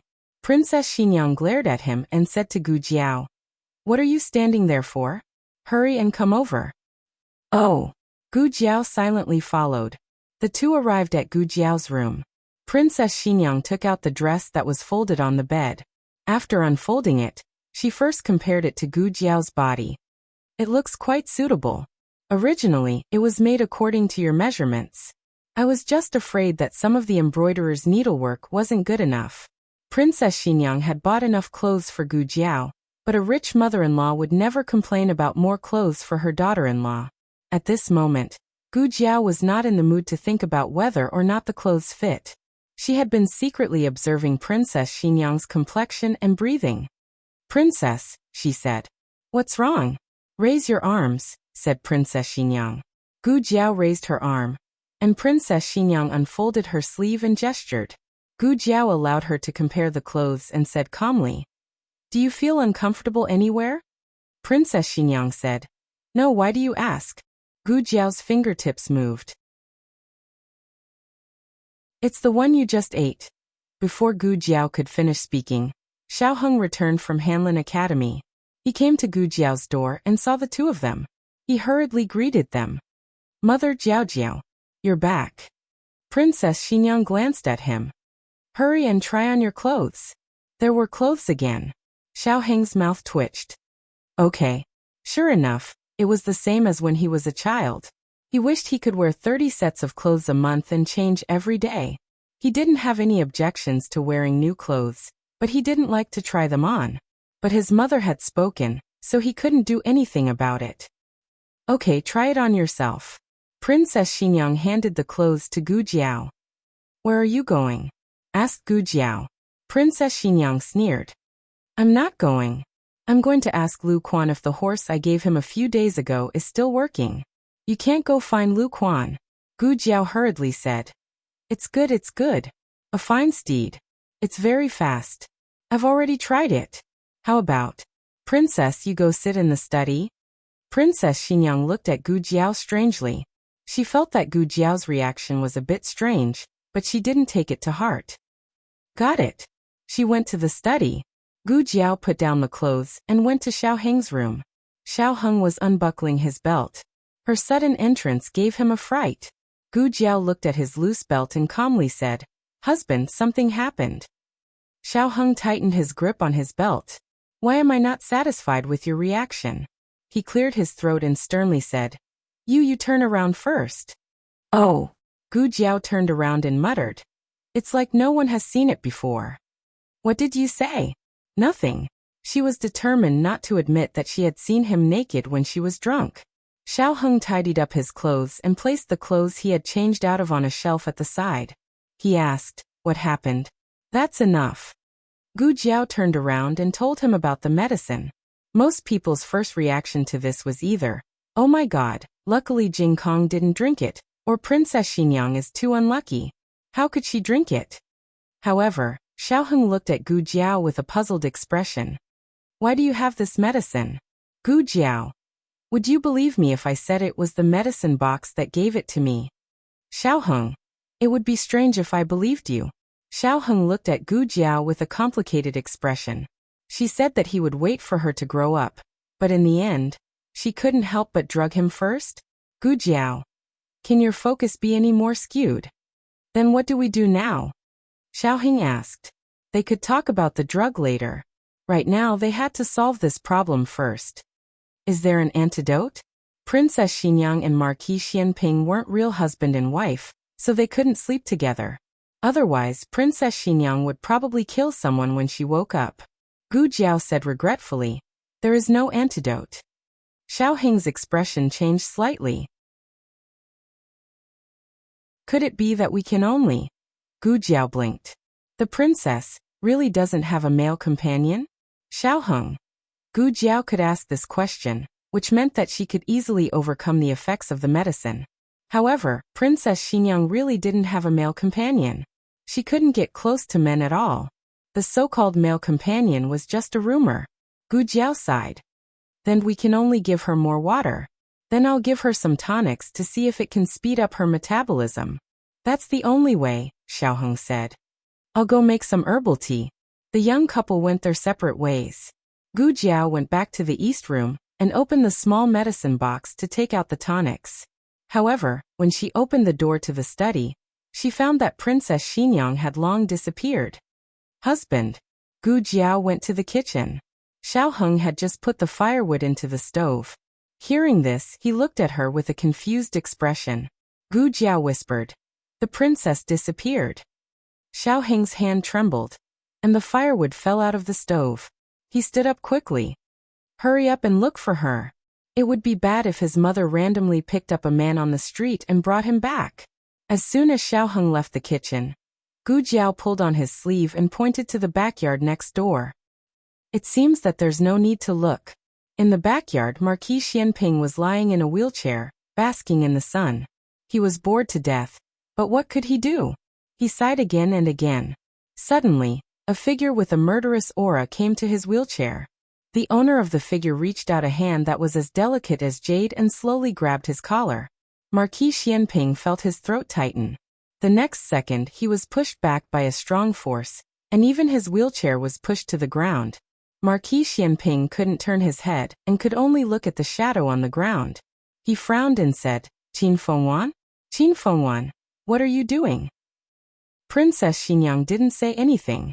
She just grabbed his collar and dragged him from the ground to his room, as if she was dragging a sack. Marquis Xianping was confused. What's going on? Is Qin Fengwan crazy? Didn't I just say a few words in the afternoon? Does she have to be so angry? But then again, when did Qin Fengwan become so strong? That wasn't the main point. The main point was that it was embarrassing for a man like him to be dragged by a woman like this, okay? "Qin Fengwan, let go of me," he said coldly. Not only did Princess Xinyang not let him go, she even dragged him up the steps with a duong, duong duong. Marquis Xianping, who had a big hole in his pants, was speechless. The world's #1 martial marquis, who was decisive in killing, was dragged into the room by the possessed Princess Xinyang without any resistance. Marquis Xianping frowned. "Why do I feel that something is wrong?" Bang! Princess Xinyang closed the door. Marquis Xianping narrowed his eyes. Is she trying to murder her husband? Princess Xinyang leaned against the door. The room was dimly lit, and her face was shrouded in shadows. Marquis Xianping couldn't see her expression clearly. He only felt that her eyes were especially bright, but also had a strange feeling. Marquis Xianping's eyes moved, and he said mockingly, "Qin Fengwan, are you not afraid of men or of me? You actually dare to stay in the same room as me? Don't tell me you're going to kill me? Let me tell you, even if I'm paralyzed to the point that I only have one finger left, you're still not my match." As soon as he finished speaking, Princess Xinyang grabbed him with both hands and threw him onto the bed. Marquis Xianping, who was dumbfounded by the throw, was speechless. Marquis Xianping curled his right lips wickedly. "Qin Fengwan, did you take the wrong medicine again?"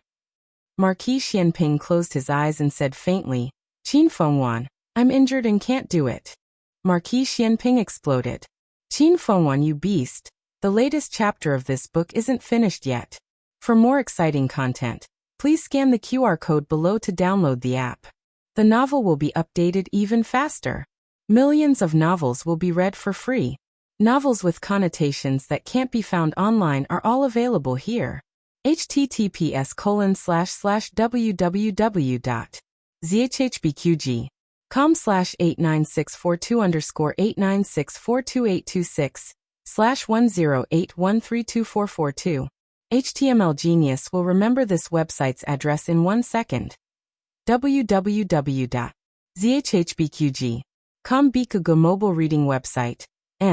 zhhbqg.com.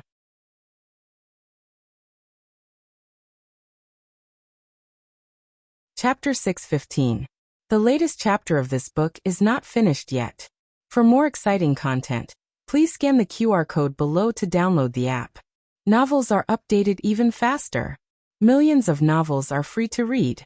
Novels with connotations that can't be found online are all available here. In the rear courtyard, Gu Jiao and Xiao Heng, who had witnessed the entire process of Marquis Xianping being dragged into the sack, were speechless. Xiao Heng found a bit of his voice after a while. "My mother, is she that powerful?" Of course, Princess Xinyang wasn't that powerful, but wasn't she drugged? "I'm guessing it's the effect of the drug," Gu Jiao whispered. In her previous life, the organization had a special drug training program. She had tried all kinds of drugs and succeeded in overcoming them. Psychedelic one was the only drug she had never tried. It was said that because the drug was too powerful, it was one of the 3 forbidden drugs in the organization. Xiao Heng broke out in a cold sweat. Then this. He didn't finish his sentence, but Gu Jiao understood. Gu Jiao said, "1 drop is effective." Xiao Heng broke out in a cold sweat again. "Then how much did my mother drink?" Gu Jiao silently extended a finger. 2 bottles. Xiao Heng heard the sound of the sky collapsing. He asked in a daze. Then should I worry about my mother or my father? Tonight was destined to be a restless night. In the evening, the color of the sky suddenly changed.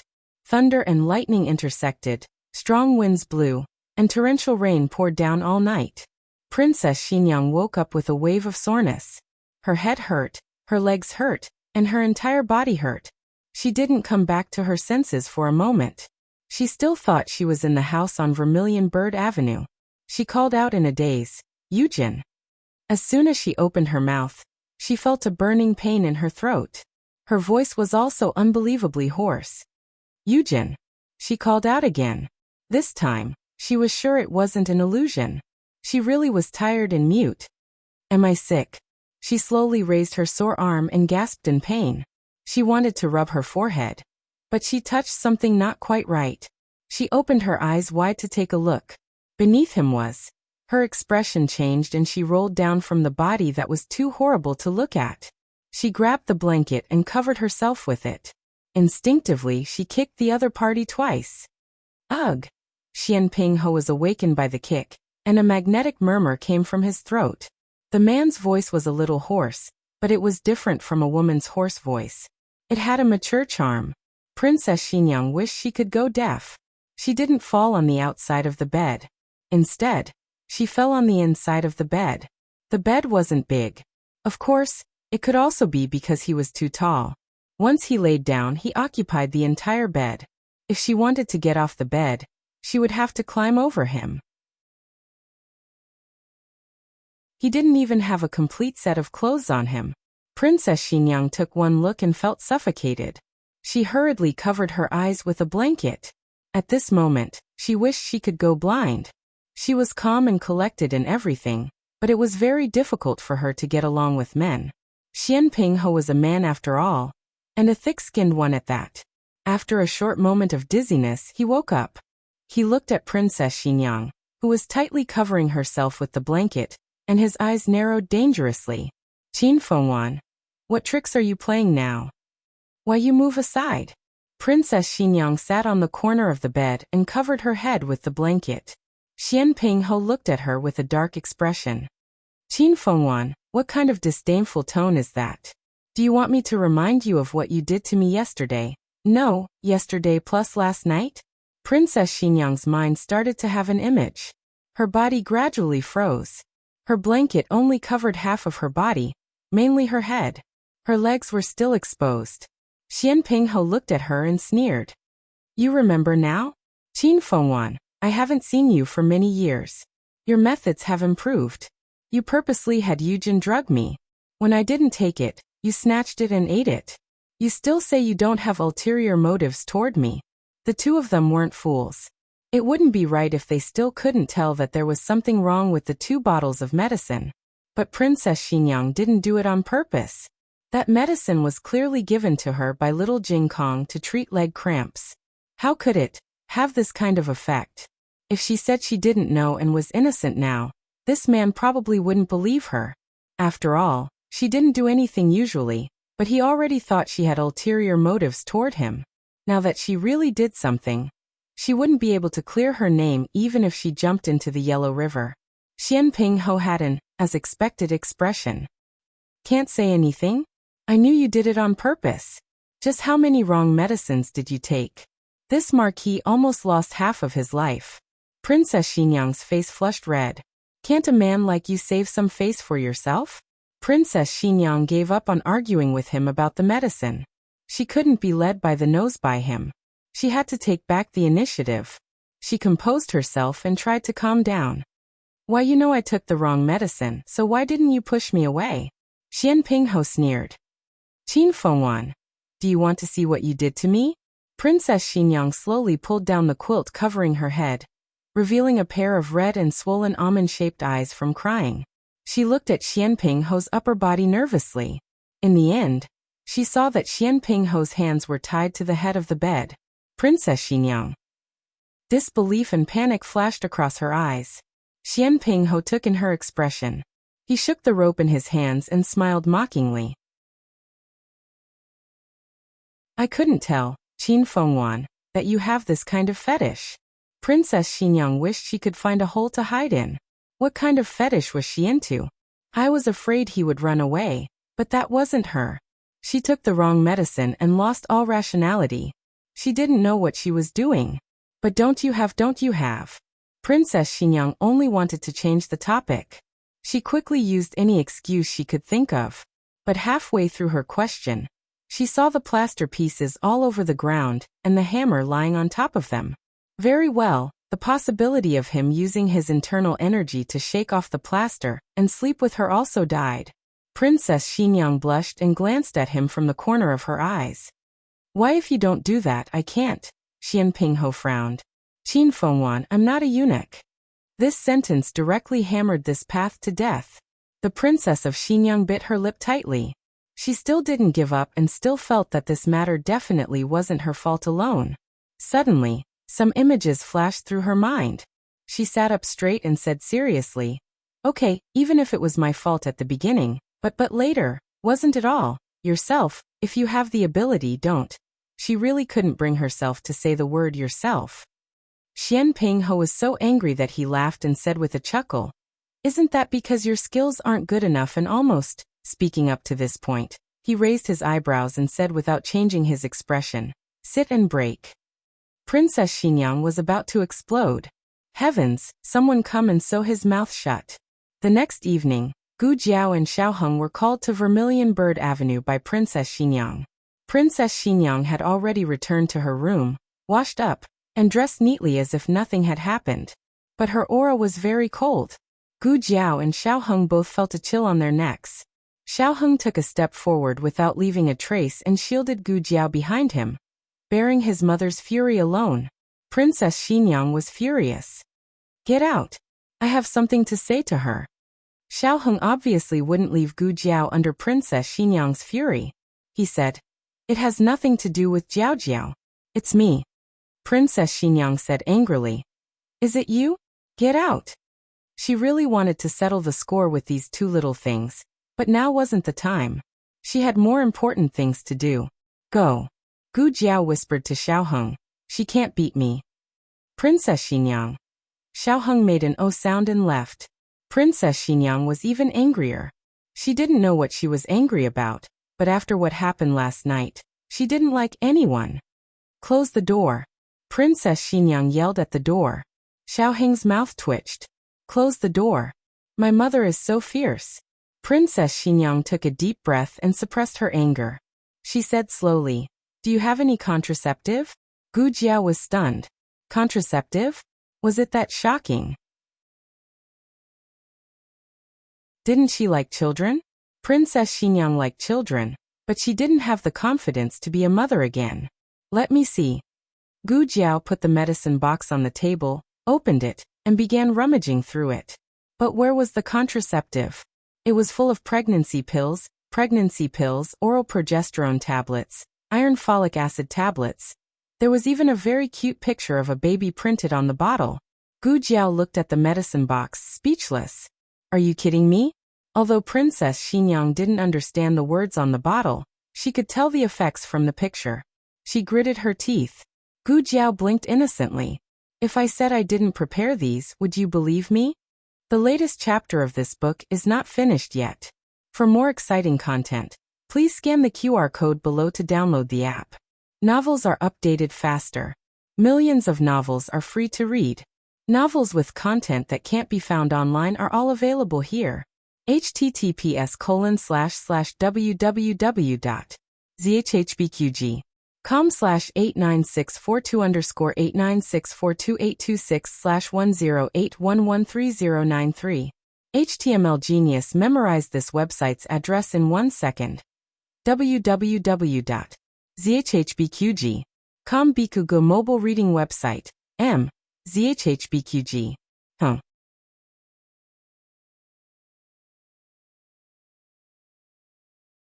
Chapter 616. The latest chapter of this book is not finished yet. For more exciting content, please scan the QR code below to download the app. Novels are updated faster. Millions of novels are free to read. Novels with content that can't be found online are all here. Princess Xinyang would be a fool to believe her. Princess Xinyang didn't want to see these two little troublemakers, so she sent them back. She asked Yujin to find Dr. Song and prescribe a bowl of contraceptive soup. On the other side, Changjing returned. He didn't know that something had happened to Marquis Xianping, so he went back to the Marquis's residence first and learned of Marquis Xuanping's whereabouts from Steward Liu. He used Qinggong to come to Jade Water Alley. Xiaoheng and Gu Jiao's place was full. Marquis Xianping, Huang Fuxian, and the former Zhuang Yuheng were all staying at the old chancellor's place. Changjing immediately found Marquis Xuanping's aura. He jumped in through the window. The scene inside made him instantly pull out his sword. He flashed to the side of the bed and blocked Marquis Xianping behind him, vigilant of the movements around him. Marquis Xianping shook his wrists tied to the head of the bed and said, "No one, come and untie this first." Oh. Changjing raised his sword and cut the rope. His sword technique was precise and didn't hurt Marquis Xianping at all. He picked up the broken rope and looked at it, saying strangely, "It's just a normal rope. Why can't you even break this?" Marquis Xianping raised his eyebrows and sighed. "You don't understand." His body was hollowed out. Changjing frowned. His gaze swept across the mess on the floor and landed on Marquis Xuanping's body full of scars. "You were beaten up? Who did it? I'll go kill him." This was too miserable. Changjing had followed Marquis Xianping for so long, but he had never seen him so badly injured. Marquis Xianping glanced at Changjing. Thinking that Changjing was still young, he waved his hand. "Forget it, it's fine, no need to investigate." "Right, didn't you chase after Nangongli? Where is he?" Changjing's face darkened. "I didn't catch him, he ran away." Marquis Xianping looked at him in surprise. "There's someone you can't catch?"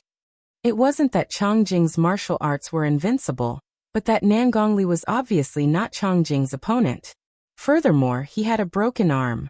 How could he run away with such injuries? Someone saved him. Changjing hesitated for a moment, but still decided to tell the truth. It's a guardian of the Dark Knight sect. Marquis Xianping frowned. Is it the Dark Knight sect that you were in before? Yes. Changjing nodded. Marquis Xianping said, since he's a guardian, it's normal that you can't beat him. I could beat him, but I didn't hit him. Changjing muttered in her heart. Xianping Ho did not know much about the Dark Knight Society. He had only heard that it was the most powerful and mysterious assassin organization in the Six Nations. When he met Changjing, she was being chased by people from the Dark Knight Society. She accidentally got into his carriage and fell asleep in it. Marquis Xianping thought that he had offended the Dark Knight Society and was being chased by them. Changjing said that he was a member of the Dark Knight Society, but he did not want to return to the Dark Knight Society. He saw that Changjing had some skills, so he suggested that Changjing follow him. However, Changjing did not agree at first.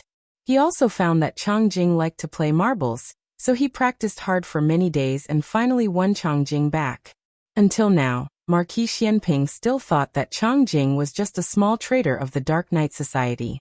How would he know that the person he kidnapped was actually the young master of the Dark Knight Society? But he won't live for long. I cut him several times, Changjing said. It was as if she wanted to get back at him for being unable to beat the guardian of the Dark Knight Society. Okay. Marquis Xianping smiled and looked at her. Are you okay? I'm fine. Changjing shook her head. Marquis Xianping nodded. If you're fine, then do something for me. Changjing's handsome face darkened. Was it too late to pretend to do something now? After several months of review and debate, the imperial edict regarding the rewards for meritorious service was finally drawn up. During the battle at the frontier fortress, the world's Grand Marshal, Tang Yushan, had meritorious service.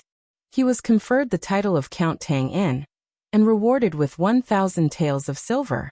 Marquis Ding En's heir Gu Changqing was equipped with armor and took the lead. He led the Gu army to exterminate the remnants of the previous dynasty and defeated the Chen army. He was conferred the title of Major Third-Rank Northern General, and rewarded with 1,000 taels of silver. In addition, Marquis Ding En's second son, Gu Qingfeng, had meritorious service. He was conferred the title of Major Sixth-Rank Cavalry Captain, and rewarded with 800 taels of silver. In addition, there were several generals who had outstanding performances in the battle that were also rewarded. Medical Officer Tong and Dr. Song had helped to pacify the plague. They were conferred the title of Zhao country's famous doctor, and rewarded with 500 taels of silver. The rest of the accompanying doctors also received their own rewards. Gu Jiao was naturally no exception. Not only was she the main contributor to pacifying the plague, she was also an important general who defended ancient Moon City. Not to mention, she had single-handedly exterminated 5,000 soldiers of the previous dynasty. The emperor conferred her the title of Hugua Junju. Marquis Xianping and Princess Xianyang were also meritorious officials who defended Zhao country. The emperor's intention was to either confer Marquis Xianping Wang or promote Princess Xianyang to Ding country's Princess Royal. But they could not have both. The specifics depended on the husband and wife's choice. In addition, Grand Secretary Yuan submitted a memorial to the emperor, requesting that a junior advisor be appointed to the cabinet. Oh, in the imperial study, the emperor looked at Grand Secretary Yuan in shock. Beloved Minister Yuan has been in the cabinet for so many years, and has never had the thought of appointing a junior advisor. Why are you suddenly having this idea now? Grand Secretary Yuan cupped his hands and said, "This old official is old and cannot do many things. In addition, Grand Tutor Zhuang's matter has deeply affected the cabinet. The cabinet is in turmoil, and its power and prestige have been greatly weakened. This old official hopes that someone can revive the cabinet and better serve your majesty and Zhao country's court." These words could be considered to have touched the bottom of the emperor's heart. That old man, Grand Tutor Zhuang, had brought disaster to half of the cabinet. The two secondary assistants were his people. Although they hadn't done anything bad that would cause the cabinet to fall into the hands of these two people, the emperor was not at ease handing the cabinet over to them. The emperor said, Beloved Minister Yuan's choice of junior advisor is. Grand Secretary Yuan smiled. Hanlin Academy's attendant, Ministry of Justice's secretary. Xiao Lulang. Most importantly, he is Xiao Heng. How can we restore this identity for him? He can't keep Xiao Liulang's identity for his entire life. The emperor muttered to himself for a moment. Allow us to think about it first. Yes. Grand Secretary Yuan complied.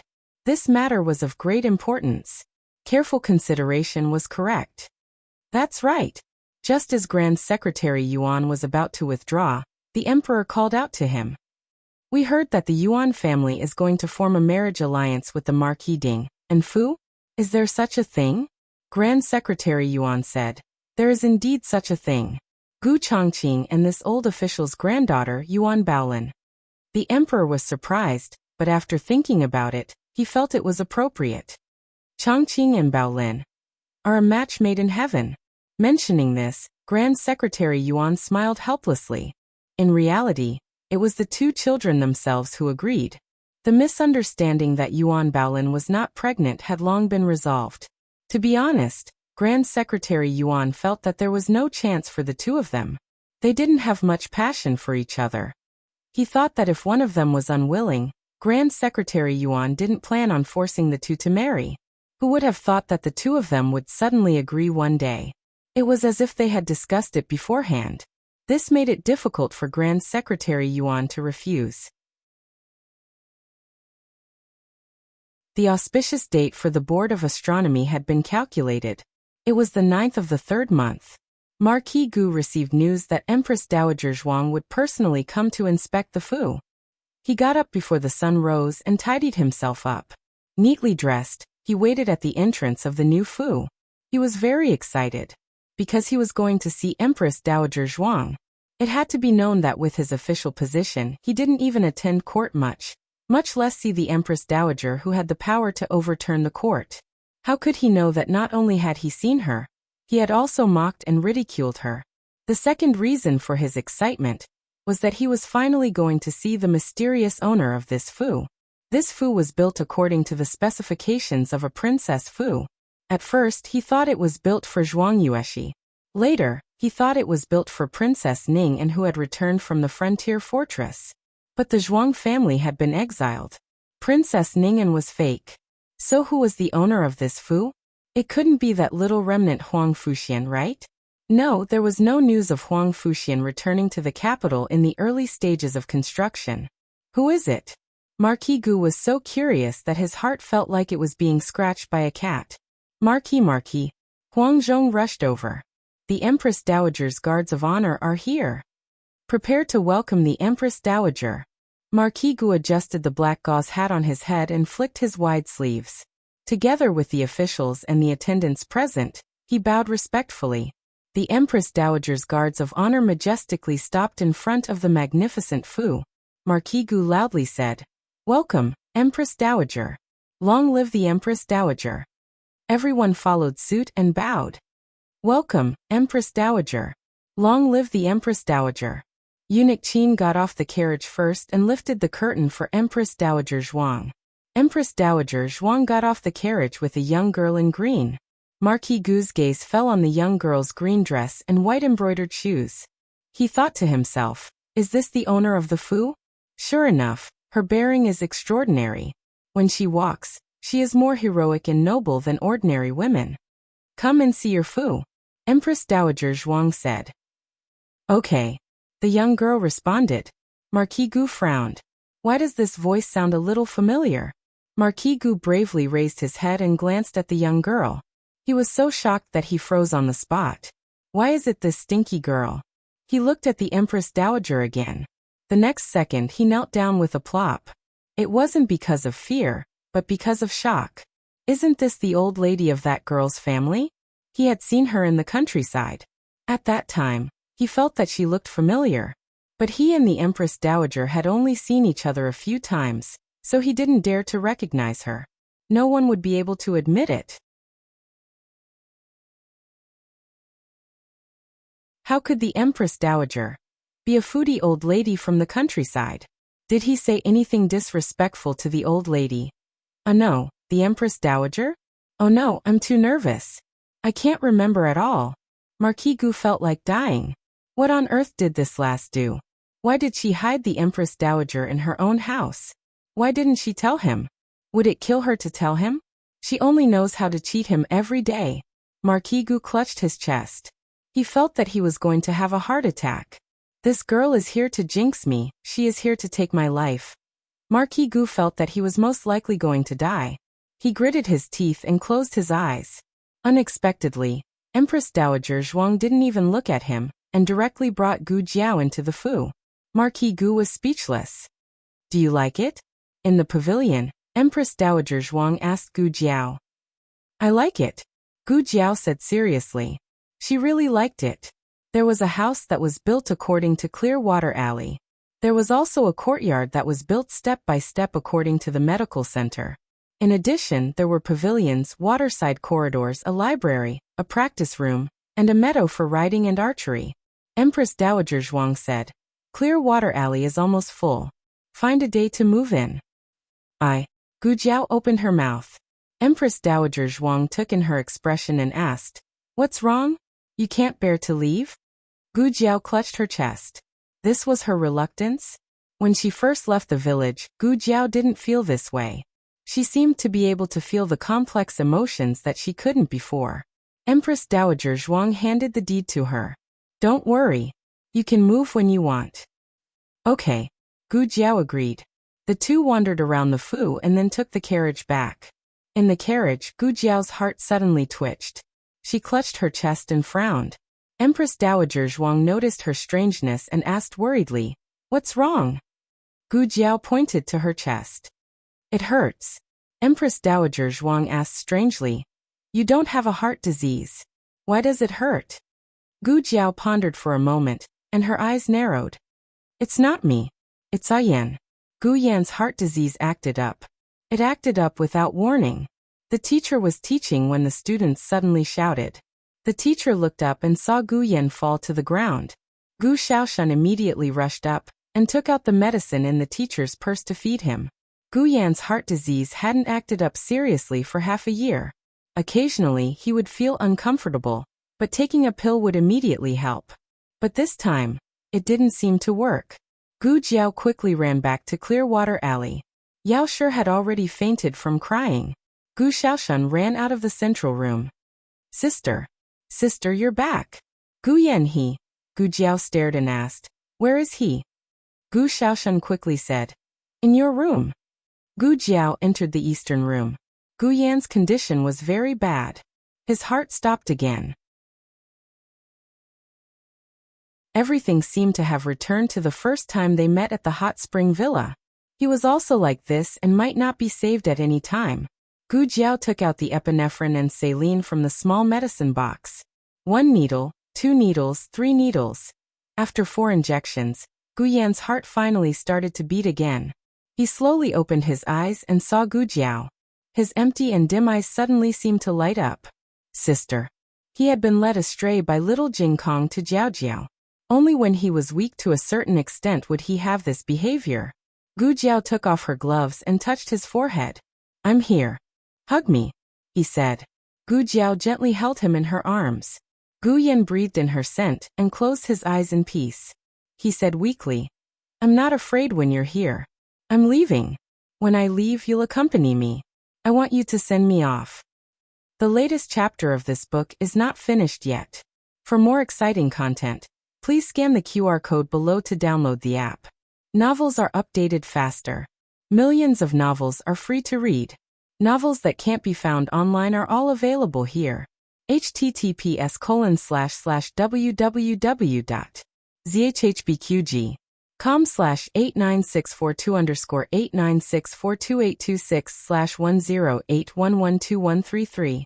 HTML Genius memorized this website's address in 1 second. www.zhbqg.com Bikugo mobile reading website. zhbqg.com.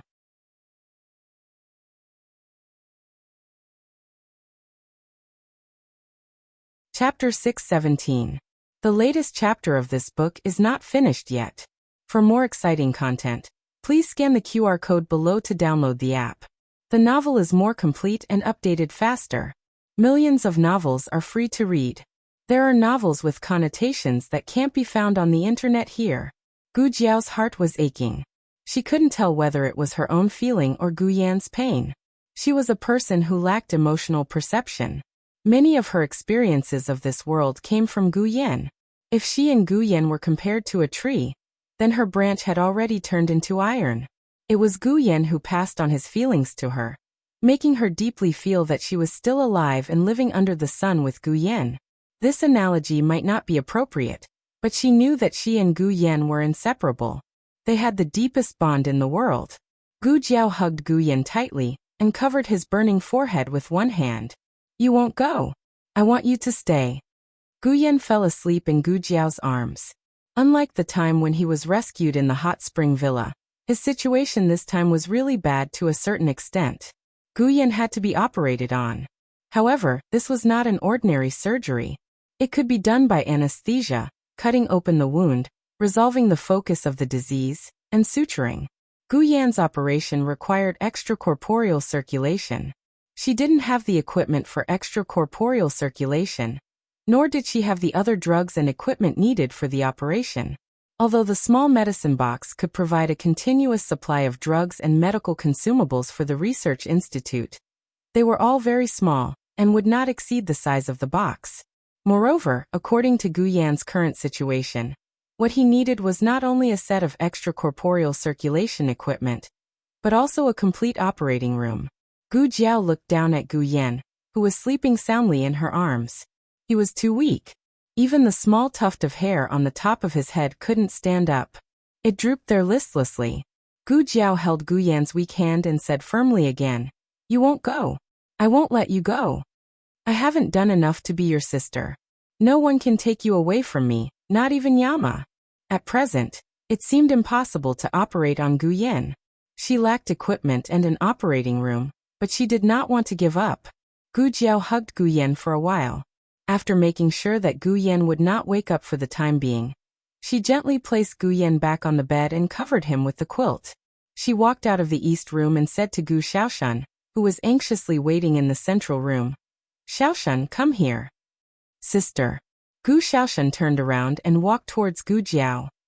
"How is Gu Yan?" "For the time being," Gu Jiao said. Gu Jiao didn't show much emotion on her face, but Gu Xiaoshan could still feel the coldness that enveloped her. Gu Xiaoshan felt sorry for Gu Jiao. He was a child who didn't even care about his parents. Only his sister was good to him. Sister. Thinking that Gu Jiao would be sad because of Gu Yan, his throat suddenly choked up.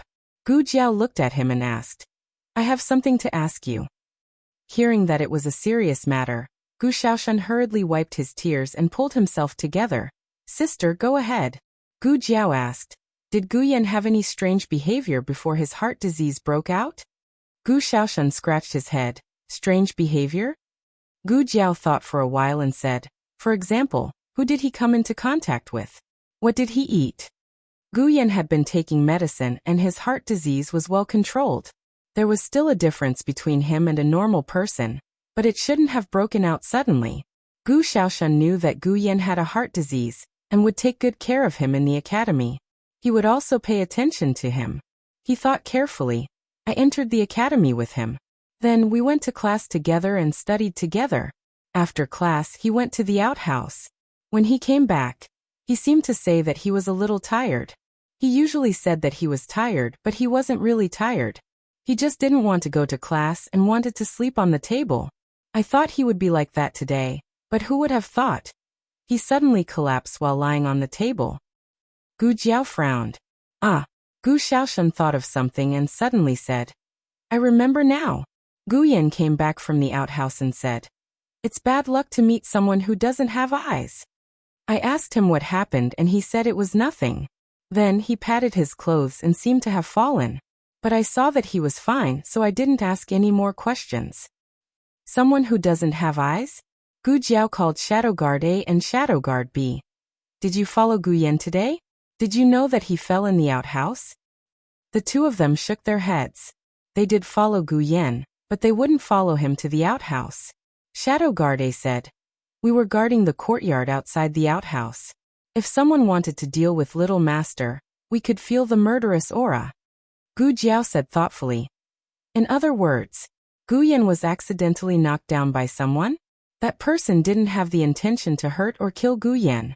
But why would he fall ill after being knocked down? His body shouldn't be so weak. Gu Jiao felt that something was wrong. She went back to the room, took away the quilt, and uncovered Gu Yan's clothes. When she was saving Gu Yan, it wasn't obvious. Now that the bruises were exposed, Gu Jiao saw that there was a palm print on Gu Yan's chest. He was hit by someone. We didn't feel any murderous aura. Shadow Guard A looked at the palm print on Gu Yan's body in surprise. Shadow Guard B nodded. To be honest, Gu Yan was like a little tyrant in the academy. Even Gu Qinglin didn't dare to provoke him. If Gu Yan shouted, the two of them would immediately appear.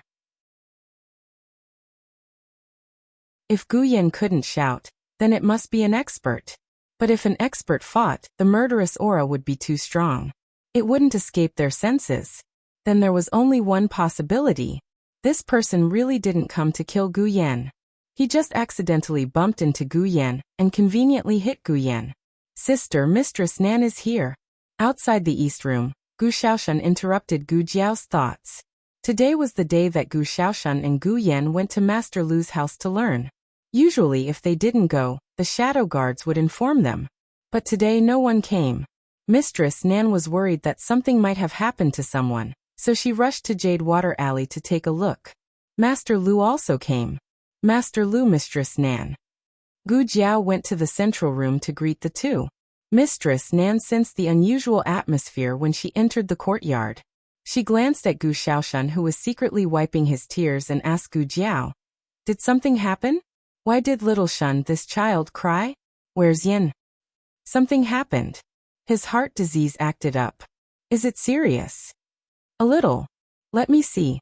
Gu Jiao led Mistress Nan and Master Lu into the east room. They knew that Gu Yan had a heart disease, but after being together for so long, Gu Yan had almost never acted up. They were already about to treat Gu Yan as a normal child. Now, Gu Yan's face was pale, and his breath was weak as he laid on the bed. He looked like he could die at any moment. The two of them were heartbroken. Master Lu was shocked. How did it suddenly become like this? He was still fine yesterday. He was hit by a palm, Gu Jiao said. Who? Mistress Nan's eyes were filled with killing intent. Gu Jiao shook her head and came to the bed. I don't know. No one saw who it was. They only left a palm print. Otherwise, he wouldn't even know that he was hit. Palm print? Mistress Nan quickly walked over and untied Gu Yan's clothes. Her eyes darkened when she saw it. 9 Clouds palm? What's 9 Clouds palm? Gu Jiao asked. Mistress Nan said in a low voice. It's the unique skill of Yin country's Nangong family. The power of this palm technique is that it's fine when you're hit, but afterwards, your tendons and veins will gradually break. He controlled his strength and didn't intend to kill him. He just wanted to vent his anger and teach Yin a lesson. Gu Jiao frowned. Nangong family? Could it be Nangong Li? Nangong Li's arm was broken by Changjing. He had been hiding all this time. Could it be that he snuck into Qinghe Academy today? Nangong Li didn't know Gu Yan. He must have accidentally bumped into Gu Yan and felt that Gu Yan was blocking the way. So he hit Gu Yan in anger. He seemed to have done it unintentionally, but in reality, it was a heinous crime. Gu Yan didn't provoke him. He just accidentally bumped into, and it wasn't clear who bumped into who, but he could vent his anger on a weak scholar. Was he still human? Gu Jiao's eyes turned cold. Nangong Li, it better not be you. Otherwise, Madame Nan was also furious. Gu Yan was just an innocent child. Which beast of the Nangong family dared to hit him? Why would the Nangong family come to Zhao country? Master Lu whispered to Madame Nan. How would I know? Madame Nan said angrily. Master Lu choked and didn't say anything. He understood that Nan Xiang wasn't targeting him. Nan Xiang was just too angry. To be honest, he was also angry. No matter who in the Nangong family did it, this kind of behavior was more hateful than revenge with a purpose. This was simply disregard for human life. It was inhumane. Madame Nan looked at the weak Gu Yan and closed her eyes worriedly. She could detoxify the poison, but she couldn't cure it. Jiao Jiao, can you cure Yan'er? She looked at Gu Jiao expectantly. In fact, she also understood that this hope was very slim. If it could be cured, Gu Jiao wouldn't have this expression. Let me think about it first. Gu Jiao went to the study room. Madame Nan didn't dare to leave. She stayed in the east room to watch over Gu Yan. When night fell, the family members came back to Bai Shui Alley one after another. Soon after, everyone knew that Gu Yan's condition had worsened. Madame Yao cried her heart out. Even Gu Xiaobao, who never cried or made a fuss, pursed his lips in grievance. His large eyes were brimming with tears. Empress Dowager Zhuang rushed over from the palace. She only had one request for Gu Yan. It was good that he was alive. But now this request seemed to have become an extravagant hope. She sat at Gu Yan's bedside and suddenly looked much older. Huang Fuxian and little Jing Kong also came to the east room. Huang Fuxian had just moved into Bai Shui Alley. He thought that he was just an outsider. But seeing Gu Yan unconscious, he felt very sad. Little Jing Kong, who was always talkative, stopped talking this time. He stood in front of the bed and looked at Gu Yan with wide eyes. When Gu Yan was bullied by Tang Ming, he also flared up fiercely. But the atmosphere at that time was not as serious as it was now. It was as if everyone felt that Gu Yan was really doomed. The old chancellor didn't dare to say anything. He silently went to the kitchen to cook. As he added firewood to the stove, he silently shed tears. Old master, what's wrong? Yu Ye asked with concern. The old chancellor used his sleeve to wipe his eyes and said, the smoke is too big. Xiao Heng was the last to reach home. Lu Quan had already told him about Gu Yan's situation on the way to pick him up. He immediately put down his work and rushed back. The whole family felt sorry for Gu Yan. But he knew that the one who was suffering the most right now was Gu Jiao. She was his sister and also a doctor. She wouldn't allow herself to be unable to cure Gu Yan. Xiao Heng found Gu Jiao in the study room. Gu Jiao was holding a charcoal pencil and writing something on a piece of white paper. Jiao Jiao. Xiao Heng stepped into the room. Gu Jiao stopped writing and raised her eyes to look at him. There was a grievance in her voice that she had never revealed to others. Husband. Xiao Heng's heart twitched fiercely. He walked around the desk and came to her side. He leaned over and looked at her steadily. It's okay. Yan will be fine. Gu Jiao's expression was calm. She picked up the paper on the table and handed it to him. These are the equipment and medicine that I listed. The ones that are circled with cinnabar are the ones that I already have. I haven't gotten the rest yet. Xiao Heng took the paper and looked at it. It was full of paper, but the cinnabar circled less than 1/10 of it. She was very strong. So strong that it made people's heart ache. Xiao Heng stroked the top of her head to comfort her. With these things, can Yan be saved? If you have all of them, I can operate on him. I can complete the operation alone, she emphasized. Xiao Heng looked at the strange names on the paper. What are these? Gu Jiao said firmly. These are the equipment needed for the operation. I can't take them out with my medicine box. Did you draw this picture? Xiao Heng looked at the picture on the back of the paper. Gu Jiao nodded. Xiao Heng pondered for a moment and suddenly said, wait a minute. Gu Jiao looked at him strangely. He turned around and went to the bookshelf. He took down a box and took out a yellow drawing from it. Take a look and see if this is it. Gu Jiao took it and looked at it. Her expression froze. Wasn't this the drawing of the operating room? Where did it come from? Gu Jiao asked. Xiao Heng said. It's from the Yan Kingdom's mathematics book in Jingkong. I don't know what it is, but it doesn't seem good to throw it away, so I took it out and put it aside. The Yan Kingdom's operating room? Or was the Yan Kingdom planning to build an operating room? The mathematics book and the drawing of the operating room basically confirmed that there was a transmigrator in the Yan Kingdom. Gu Jiao held the drawing in her hand and a glimmer of hope suddenly rose in her heart. The Yan Kingdom has what I need. Xiao Heng's eyes darkened. The Yan Kingdom was a place he should never set foot in. The latest chapter of this book is not finished yet. For more exciting content, please scan the QR code below to download the app. Novels are updated faster and more complete. Millions of novels are free to read. Novels with content that can't be found online are all available here. https://www.zhbqg.com/89642_896428226/1080921990. HTML Genius memorized the website's address in 1 second. www.zhbqg.com Bikugo mobile reading website. zhbqg.com.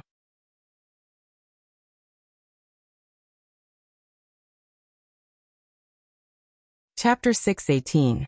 The latest chapter of this book is not finished yet. For more exciting content, please scan the QR code below to download the app. The novel is more complete and updated faster. Millions of novels are free to read. There are all kinds of novels that can't be found online. Coming out of the study, Xiaoheng went to Marquis Xianping's room next door. Although Marquis Xianping didn't need a new cast, he still had to sit in a wheelchair. He already knew about Gu Yan's situation. Although he didn't know about the operating room, he knew that if even Gu Jiao was helpless, then the only hope in the world to cure Gu Yan was in the Yan Kingdom. Don't even think about it. I don't know. I don't have it. I won't give it to you even if I have it. Without waiting for Xiaoheng to explain why he came, Marquis Xianping directly refused 3 times. Xiaoheng frowned and looked at him. Do you know what I'm going to say? Marquis Xianping leaned back in his chair and looked at him lightly. He raised his eyebrows. Who was the female slave in the Yan Kingdom who gave birth to you? Did she leave any keepsakes? If so, can I give it to you? Xiaoheng felt a blow to his soul. He was indeed his biological father. His thoughts were well thought out.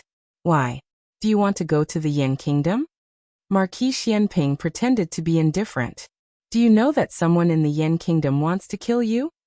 Of course Xiaoheng knew, but this was not a reason for him to retreat. He said, only the Yan Kingdom has what Jiao Jiao needs. With those things, Gu Yan can be cured.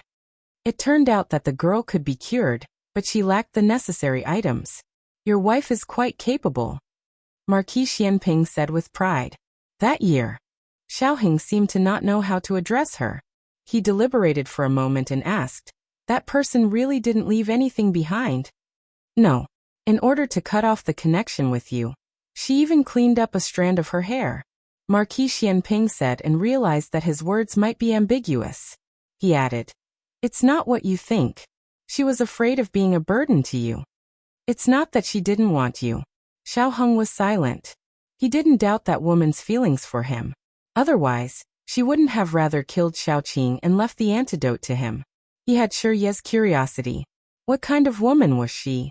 How could she kill a newborn baby? Would she be the same as the Nangong clan member who hurt Gu Yan? Would she be an evil person who didn't care about human lives? But even if she was, he had no right to criticize her. She had sacrificed all her evil to save his life. In the end, Xiaoheng failed to find a way to go to the Yan Kingdom. Gu Jiao thought of Gu Chongqing, who said that he would go to the Yan Kingdom to find a doctor for her. Gu Chongqing had been living in the underground dojo for the past few days. Every day he refreshed his ranking. According to his reckless fighting style, he was not far from the top 3.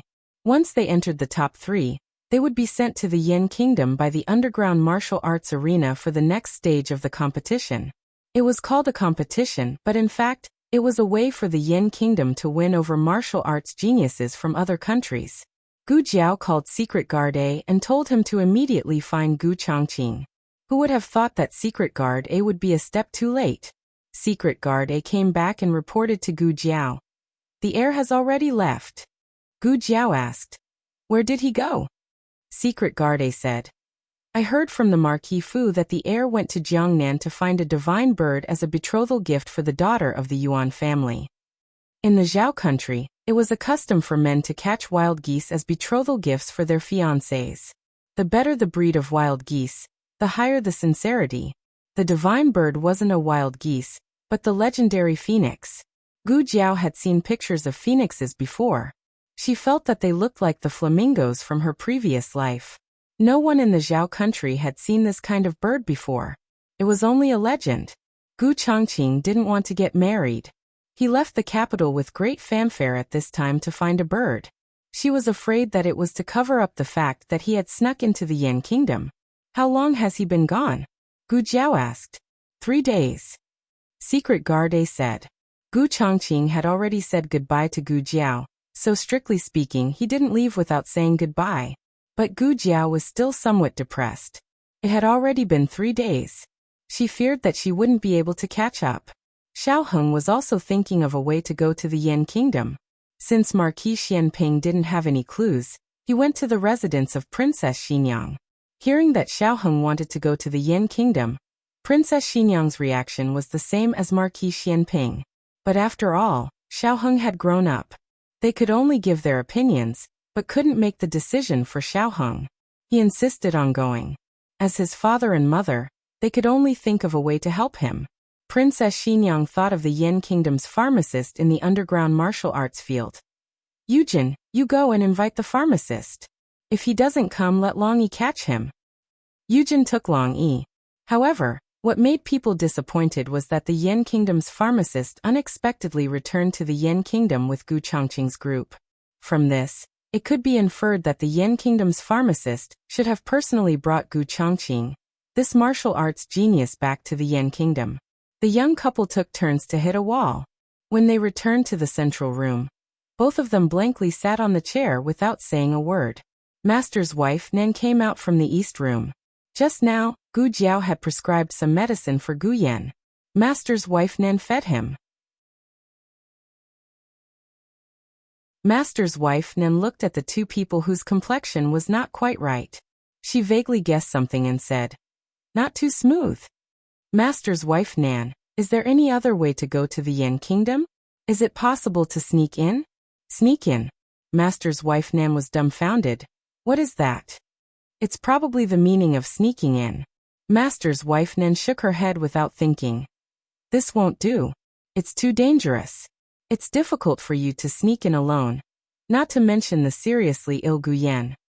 Don't tell me there's no other way? Master's wife Nan opened her mouth. Master Lu came over in time to hold her hand. He frowned and shook his head at her. Master's wife Nan said, "I want to save Yan Er." Gu Jiao and Xiao Heng looked at the two strangely. They did not understand the connection between this sentence and Gu Jiao's previous sentence. Master Lu sighed helplessly and said, "But they don't have a travel permit. If you want to take them to the Yan Kingdom, there's only one way. Put the mark of a slave on them." The slaves of the Yan Kingdom were not people. They were only objects. Master's wife Nan, are you from the Yan Kingdom? Gu Jiao asked. She had long known that Master's wife Nan was not simple, but she did not expect her to be so complicated. Master's wife Nan said, "I'm not from the Yan Kingdom, but I can go to the Yan Kingdom." Then either she was from the Shang Kingdom, or she came from a powerful force outside the 6 kingdoms. Since Master's wife Nan did not point it out, Gu Jiao and Xiao Heng did not pursue the matter. To put it bluntly, who didn't have secrets? Master's wife Nan sighed. My husband is right. Without a travel permit, people can't enter the Yan Kingdom. If I take you there by force, I can only turn you into slaves. Slaves were very lowly in the Yan Kingdom. Once someone in a high position took a fancy to them, they could be taken away by force at any time. So it was reasonable for Master Lu to stop her. She was impulsive just now. She only wanted Gu Yan to go to the Yan Kingdom, but she forgot that if Gu Yan became a slave, he would not be qualified to enter the medical center for treatment. Jiao Jiao, I'm scared. Little Jing Kong held a small pillow and walked out of the west room in a daze. He fell asleep and was awakened by a nightmare. Gu Jiao held his little hand and brought him over. Don't be scared. Little Jing Kong yawned and lay in Gu Jiao's arms. What were you talking about just now? We were talking about the travel permit. Gu Jiao said. Xiao Heng handed over a piece of clothing. Gu Jiao took it and wrapped little Jing Kong's body. What is a travel permit? He asked vaguely. It's a kind of travel document that allows you to go to other places. We had a travel permit when we came to the capital. Have you forgotten? Oh. Little Jing Kong sat on Gu Jiao's lap and leaned his little head on Gu Jiao's arms. Considering that Gu Yan's incident had a big impact on the little guy, Xiao Heng resisted the urge to pull him away from Gu Jiao's arms. Thinking of something, Xiao Heng suddenly said, Jing Kong, do you have a travel permit to the Yan Kingdom? Master Nan and Master Lu were both stunned when they heard this. What was he asking? How could a child have a travel permit to the Yan Kingdom? Gu Jiao blinked. Yes, she almost forgot that this little guy was a local tycoon. He even had a house deed to the Liang Kingdom. Little Jing Kong rubbed his sleepy eyes and thought for a while. Then he shook his head. No, Xiao Heng said seriously. Do you really not have it or not? Think about it again. Little Jing Kong almost fell asleep in Gu Jiao's arms. He murmured, No, I don't have a travel permit to the Yan Kingdom. Master didn't give it to me. Xiao Heng and Gu Jiao sighed at the same time. There's only that thing. Little Jing Kong said in his sleep. Gu Jiao's eyes moved. What thing? That. Little Jing Kong was drooling. He tried to keep his eyes open, but it was really difficult to not fall asleep in Jiao Jiao's arms. Box. What did he say? Xiao Heng asked. Gu Jiao listened carefully. After a while she said to Xiao Heng, I think he said a box. The last time Gu Changqing came back to Beijing, he brought a box to little Jing Kong. It's so big, and there's a lotus flower carved on it. Xiao Heng went into the west room and found a small lotus flower box from little Jing Kong's pile of junk. Is this it? Gu Jiao took the box and asked little Jing Kong. Little Jing Kong really couldn't take it anymore. His eyelids were hurting. Yes. He nodded confusedly. Can I open it and take a look? Gu Jiao asked. Give it to Jiao Jiao. He was half awake, but he still remembered that as long as Jiao Jiao liked it, it would all belong to Jiao Jiao. He also belonged to Jiao Jiao. Gu Jiao handed the box to Xiao Heng and motioned him to open it. After Xiao Heng opened it, everyone present was dumbfounded. Mistress Nan's delicate body trembled. She seriously suspected that she was dreaming. What kind of mountain was this little monk adopted from? Why did he have the admission papers of the Imperial Academy of the Yan Kingdom? Tianqiong Academy was one of the 4 century-old academies of the Yan Kingdom. It was known as the Imperial Academy because it had produced 3 empresses and 2 monarchs. There were 4 men in the family, so there were 4 admission papers in total. Mistress Nan was confused. Was Tianqiong Academy owned by your family? Gu Jiao was shocked many times, so she quickly calmed down. She asked the little guy in her arms, Jing Kong, why didn't you tell me earlier that you had this? Jing Kong was almost asleep. He murmured in his sleep, I don't want to go to school. No. It seemed that the gift was not from the abbot, but from little Jing Kong's master.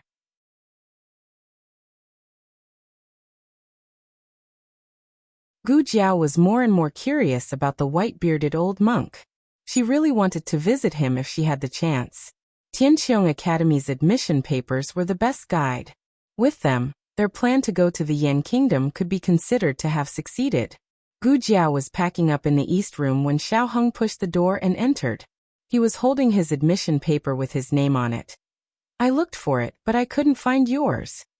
Gu Jiao was a woman and had never been to school. Jing Kong's master must have known about this, so he didn't prepare one for her. Gu Jiao stopped packing and poured a cup of hot tea for him. Have some tea.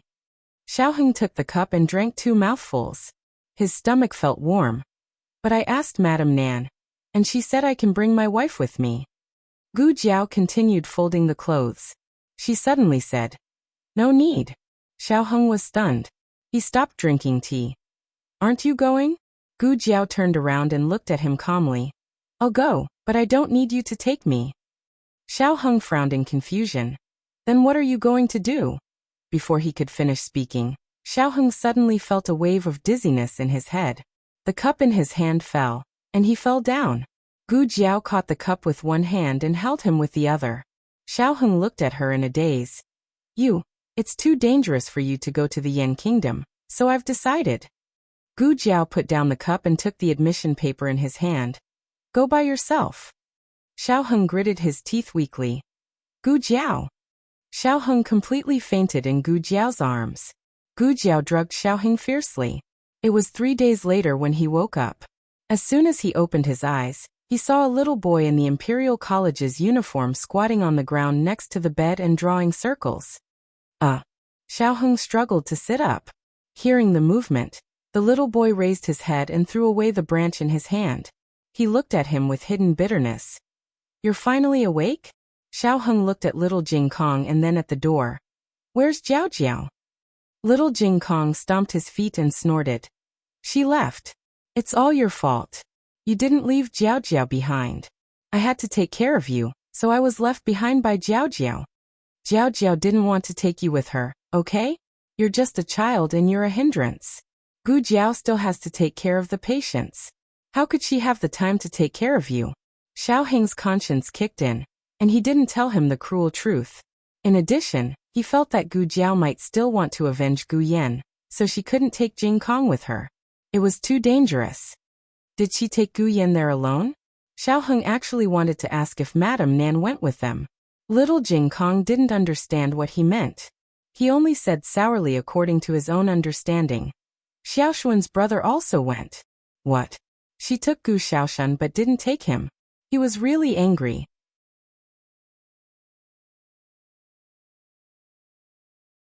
Do you want to go to Jiao Jiao? Little Jing Kong pursed his lips and asked. Xiaoheng heard this and his anger disappeared. What do you mean? Oh, you also have the admission document.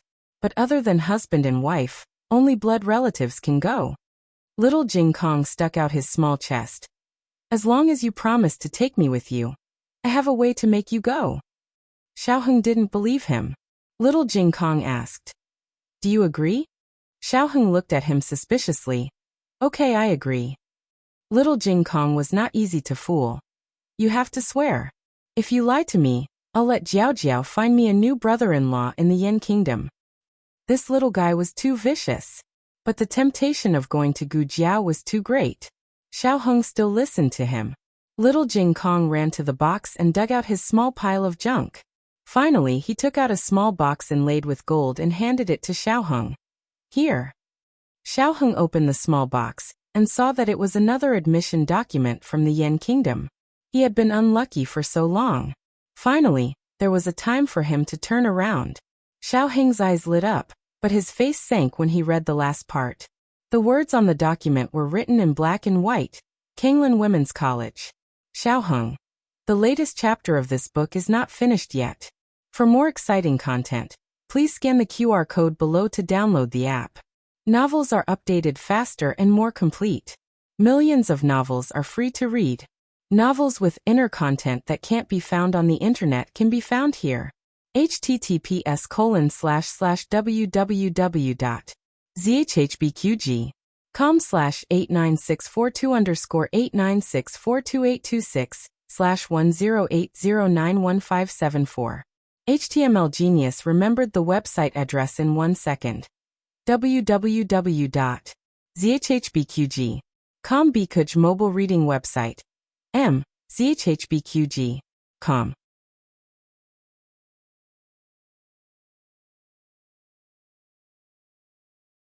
Chapter 619. Please scan the QR code below to download the app for more interesting content. Novels are updated at a faster rate. Millions of novels can be read for free. Novels with content that can't be found on the internet can be found here. It was obvious that this admission document was for Gu Jiao. Why didn't you take out Jiao Jiao's admission document earlier? If the little monk wasn't only 5 years old, he would have suspected that this guy did it on purpose. Little Jing Kong felt wronged. You didn't ask. Isn't that because you fell asleep? The more Xiaoheng thought about it, the angrier he got. Why didn't you put Jiao Jiao's admission document together with ours? Little Jing Kong said righteously. Of course Jiao Jiao's stuff can't be put together with yours. Xiaoheng said sarcastically. Oh, as if you're not one yourself. Little Jing Kong was confused. He seemed to have hurt himself. Xiaoheng looked at the beautiful handwriting on the admission document. At the end of the document, there was even a shy and cute little pink lotus flower made of silk. He felt unwell all over. The Yan Kingdom was west of the Zhao Kingdom, separated by the Yan River. Gu Jiao took their admission documents and the customs clearance pass, given by her great-aunt. Then she rented a boat and left the border of the Zhao Kingdom. There were 5 of them on this trip. Except for her, Gu Yan and Gu Xiaoshan. Master Nan and Master Lu were also with them. Gu Jiao still didn't ask about their origins. However, there was one thing that Gu Jiao was extremely clear about. The 2 of them had come all the way here for Gu Yan. Alright, let's eat something. We'll reach the shore in an hour. Madame Nan said. The boat they rented was a large black awning boat. Inside the awning there was a bedboard, a table and chairs, and the curtain was drawn down to make it look like a small room. At this moment, other than Lu Shifu who was observing the situation outside, the other 4 people were inside the awning. It was worth mentioning that ever since they left the capital of Zhao country, Madame Nan and Master Lu no longer spoke the language of Zhao country. They used the language of Yan country to communicate with each other, and Gu Jiao, and the other 2. Gu Jiao and her brother had changed from the initial confusion to the current situation where simple communication was no longer a problem. Alright. Gu Jiao replied in the language of the Yan kingdom. I've finished the jerky, but there are still some snacks left. Let's make do with them first. Xiaoshan. Yes, sister. Gu Xiaoshan replied. Speak the language of the Yan kingdom, reminded Mistress Nan. Gu Xiaoshan scratched his head in embarrassment. Oh, I see. Gu Jiao opened the lunchbox and asked Gu Xiaoshan to bring a packet of snacks to Master Lu. Then she put the rest of the snacks on a big plate and put it on the table. She looked at Gu Yan who was leaning on her back and asked, How do you feel? Seasick. Gu Yan shook his head slightly, his pale lips moved slightly. I don't feel seasick. Gu Jiao raised her hand and touched his forehead. Ever since Gu Yan was rescued last time, he woke up on the second night in the carriage. But his body was not as good as before. He always had no strength and was extremely weak. Every time Gu Jiao saw Gu Yan like this, she would think of Nan Gongli who gave him a slap to vent his anger. That's right, after understanding the other person's appearance and figure from Gu Yan, Gu Jiao could already confirm that the crazy man was Nan Gongli. Gu Yan only accidentally bumped into him, and he gave Gu Yan a serious injury to vent his anger. Didn't he know that this slap would make Gu Yan lie at home for half a month even if he didn't have a heart attack? What's more, he suddenly sneaked into the academy and caused Gu Yan to bump into him. How could this person be so unreasonable? Well, if he was reasonable, he wouldn't have come to the Zhao kingdom to assassinate secretly. Gu Jiao fed Gu Yan a piece of snack. When she took the second piece, Gu Yan turned his face away and refused. Drink some water. Gu Jiao didn't force him to eat. Gu Yan drank 2 mouthfuls of warm water and fell asleep on Gu Jiao's back. After they got ashore, they still had to walk some distance on foot. Gu Jiao carried Gu Yan off the boat. Madame Nan led the way in front. Master Lu and Gu Xiaoshan took the luggage and weapons and followed. Gu Yan lay on his sister's back and said weakly, I'll walk by myself. Gu Jiao's steps were firm. No, I'll carry you. I'm not tired. As long as I carry you, I won't be tired no matter how far. Under the scorching sun, Gu Jiao, dressed in a young man's black robe, carried Gu Yan and walked with sweat all over her back. On the way, Madame Nan wanted to help her several times, but she refused. There were many people at the border checkpoint, but Tianqiong Academy's reputation was too great. As soon as they saw the stack of dark blue admission papers, the attitude of the officials changed. They directly went through the procedures for them and gave them a pass to pass through the Yan Kingdom. The group smoothly set foot on the territory of the Yan Kingdom. The local conditions and customs of the Yan Kingdom were very different from those of the Zhao Kingdom. However, they were busy taking care of Gu Yan and didn't have time to enjoy the scenery along the way. After another month of tiring travel, they finally arrived at the last post station near Chengdu in the evening when the sun was setting. Chengdu, the capital of the Yan Kingdom. Gu Jiao and the group used 2 carriages. Usually Gu Jiao, Gu Xiaoshan and Master Lu took turns to drive the carriages. After arriving at the post station, Gu Jiao jumped off the horse from the carriage. Madame Nan opened the curtain and got out of the carriage with the help of Master Lu. They had been on the road for 2 months. Right now, it was already the 5th month of the lunar calendar. The weather was hot and they were all soaked. Even the extremely weak Gu Yan was sweating a lot in the carriage. Madame Nan wiped her sweat and said to Gu Jiao, Sit for a while, I'll go and book a guest room. I'm not tired, Gu Jiao said. You child. Madame Nan looked at her sweaty face and took out a clean handkerchief to wipe the sweat on her forehead and neck. Gu Xiaoshan called the servants of the post station and gave them to feed the horses. Then she went to the lobby and asked for 3 guest rooms. The post stations of the Yan Kingdom were generally larger than those of the Zhao Kingdom. The guest rooms were more particular. Of course, the price was also more expensive. The currency of the Yan Kingdom was mainly silver and knife coins. Knife coins were actually copper coins made into the shape of a knife and engraved with the emblem of the Yan Kingdom. A knife coin was worth about 3 copper coins. In the Zhao Kingdom, a steamed bun was worth 1 copper coin. In the Yan Kingdom, a steamed bun was worth 1 knife coin. It could be seen that the prices of goods in the Yan Kingdom were higher than in the Zhao Kingdom. There were no transnational banks in the 6 kingdoms. Fortunately, gold and silver could be circulated anywhere. After entering the Yan Kingdom, they exchanged the boxes of gold they brought with them for banknotes and deposited them in the largest bank in the Yan Kingdom. The silver was also exchanged for the official silver of the Yan Kingdom. Needless to say, there was a lot of handling fees. Gu Jiao carried Gu Yan to the room on the 2nd floor. Gu Yan and Gu Xiaoshan shared a room. Madame Nan and Master Lu shared a room. Gu Jiao was alone in her room. Gu Yan and Gu Xiaoshuan's room was in the middle. Dinner was placed in Gu Yan and Gu Xiaoshuan's room. The dishes of the Yan Kingdom were different from those of the Zhao Kingdom. They were not spicy. Fortunately, they were not picky eaters. Gu Yan was a picky eater. But now that he was so sick, no one dared to give him spicy food. At the dinner table, Madame Nan said, "We can go to Chengdu tomorrow. You go to the academy to register first. Xiaoshuan's adoptive father and I will find a suitable residence nearby." Gu Jiao had no objection. Madame Nan said again, "Rest early tonight." After dinner, they returned to their rooms. Gu Jiao would check on Gu Yan every night. It was not time yet, so she simply went down to check on the carriages. She would not know if she did not check. But when she checked, she found that one of their carriages was overworked. The wheels and the bottom of the carriage were faintly cracked. If they continued on the road, it would break down halfway. She went to the lobby and asked the post house officer to buy a new carriage. The post house officer said, "Young Master Xiao is so lucky. We happen to have one last carriage at the post house." Gu Jiao was dressed as a teenager. When she spoke, she used a youthful voice that she learned from Gu Chengfeng. But her appearance had not changed. There was still a red birthmark on the left side of her face. The reason why the post house officer did not judge people by their appearance was because of her identity as a student of the Tianxiong Academy. "Thank you for your trouble," Gu Jiao said.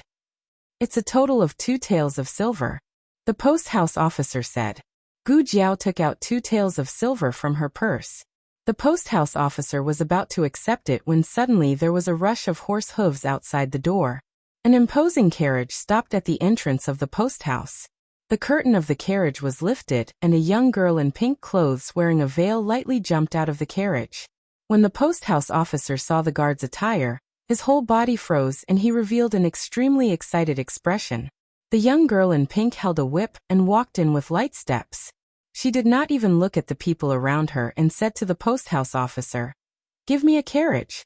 Pair it with 2 good horses."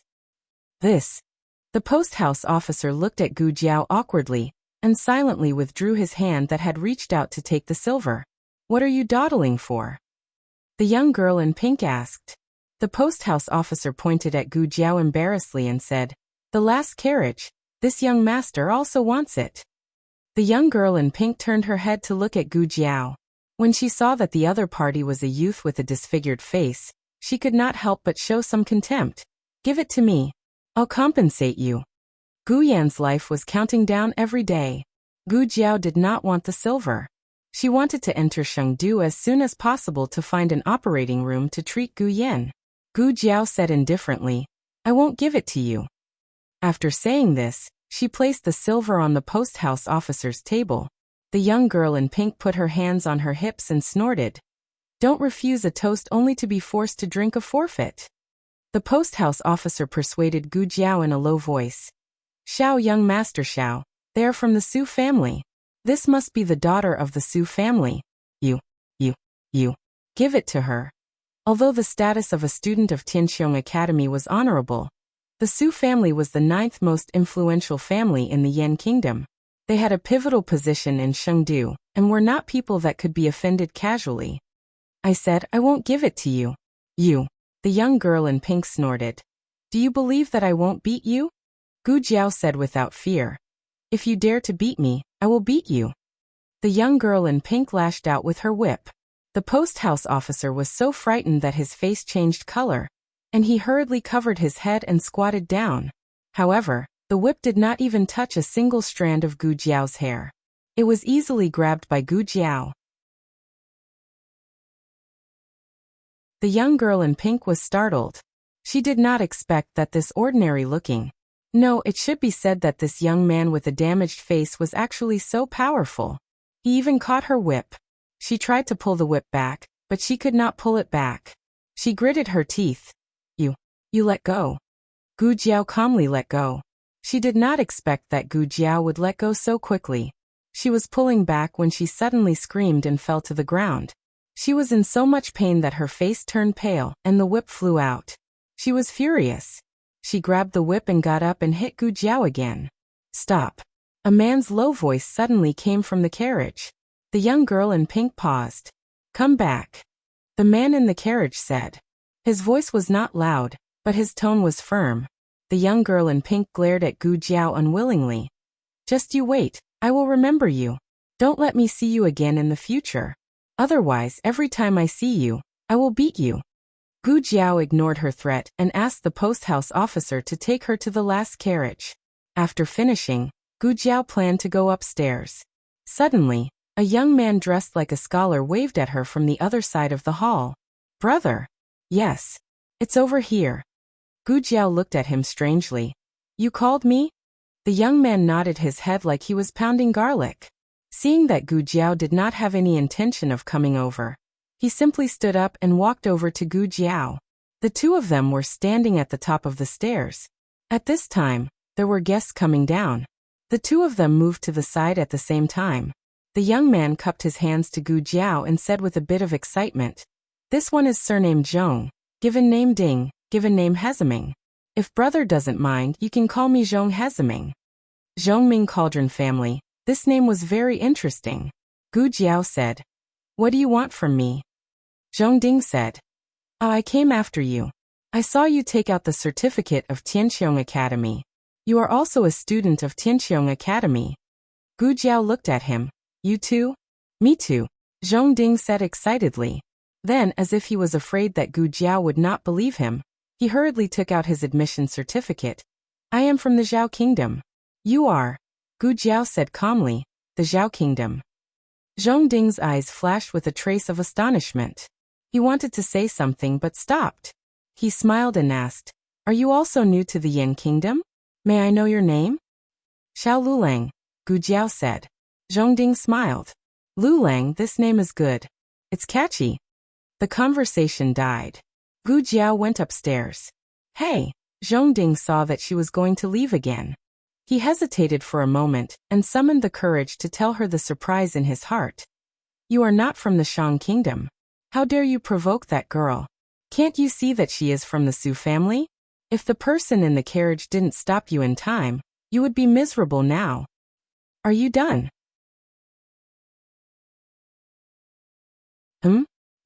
Then Gu Jiao went upstairs. Zhongding. The latest chapter of this book is not finished yet. For more exciting content, please scan the QR code below to download the app. Novels are updated faster. Millions of novels are free to read. Novels with connotations that can't be found on the internet are all available here. https://www.zhpqg.com/89642_8964286/1080713999. HTML Genius remembered the website address in 1 second. www.zhpqg.com Biku Pavilion Mobile Reading Website. zhpqg.com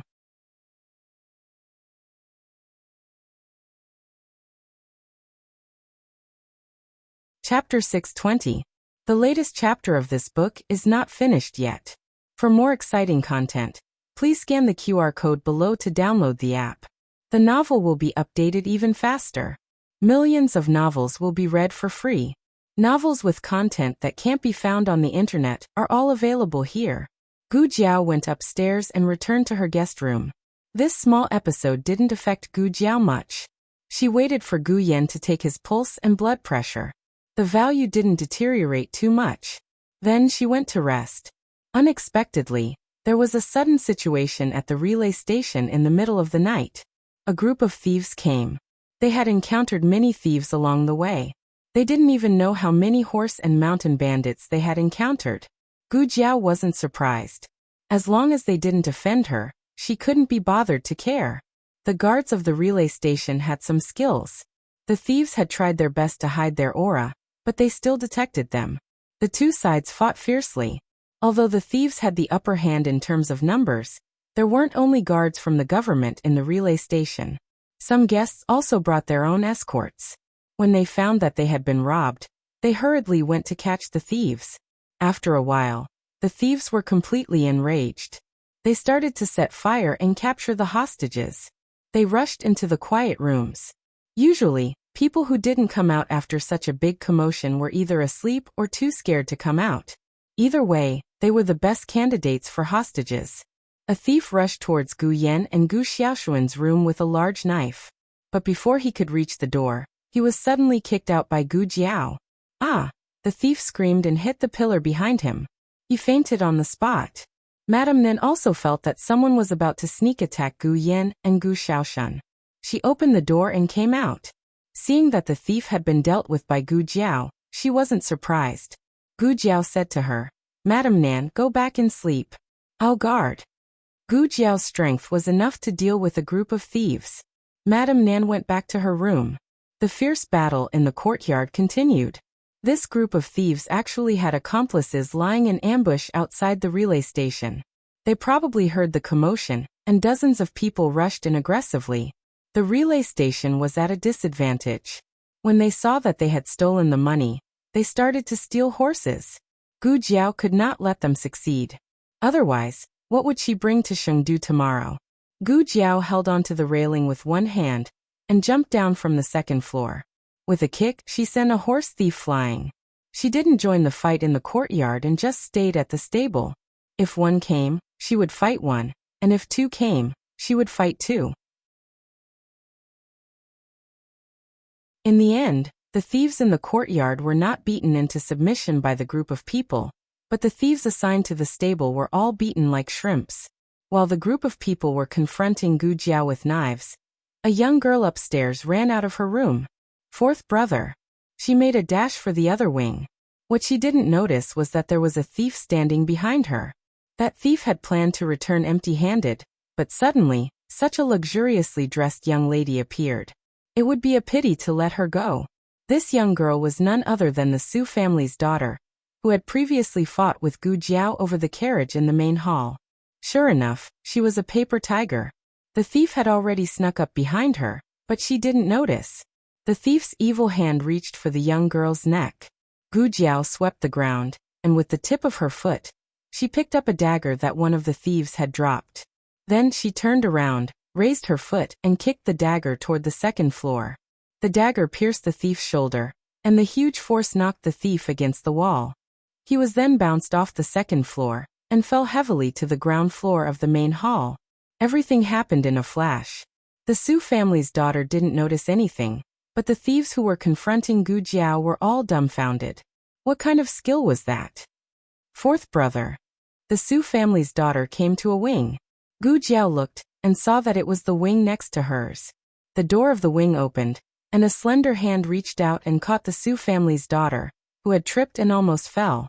The night was dark, but that hand was as beautiful as a piece of exquisitely carved jade. It was too much for a man's hand to be so beautiful. Tisk. Gu Jiao raised her eyebrows and couldn't look away for a moment. One of the thieves took the opportunity to swing his dagger at her. Gu Jiao kept staring at that hand, and then she stabbed the dagger into the thief's chest. The thief looked at his chest in disbelief. What the hell? All the thieves in the courtyard were eventually caught. Oh no! We forgot about the stable, a guard at the relay station said. The relay station's leader hurriedly led his men to the stable, only to see a bunch of bandits with bruises all over their faces tied up. They knelt on the ground with handkerchiefs in their mouths, looking like they wanted to take them away quickly. Everyone. The next day the weather was fine.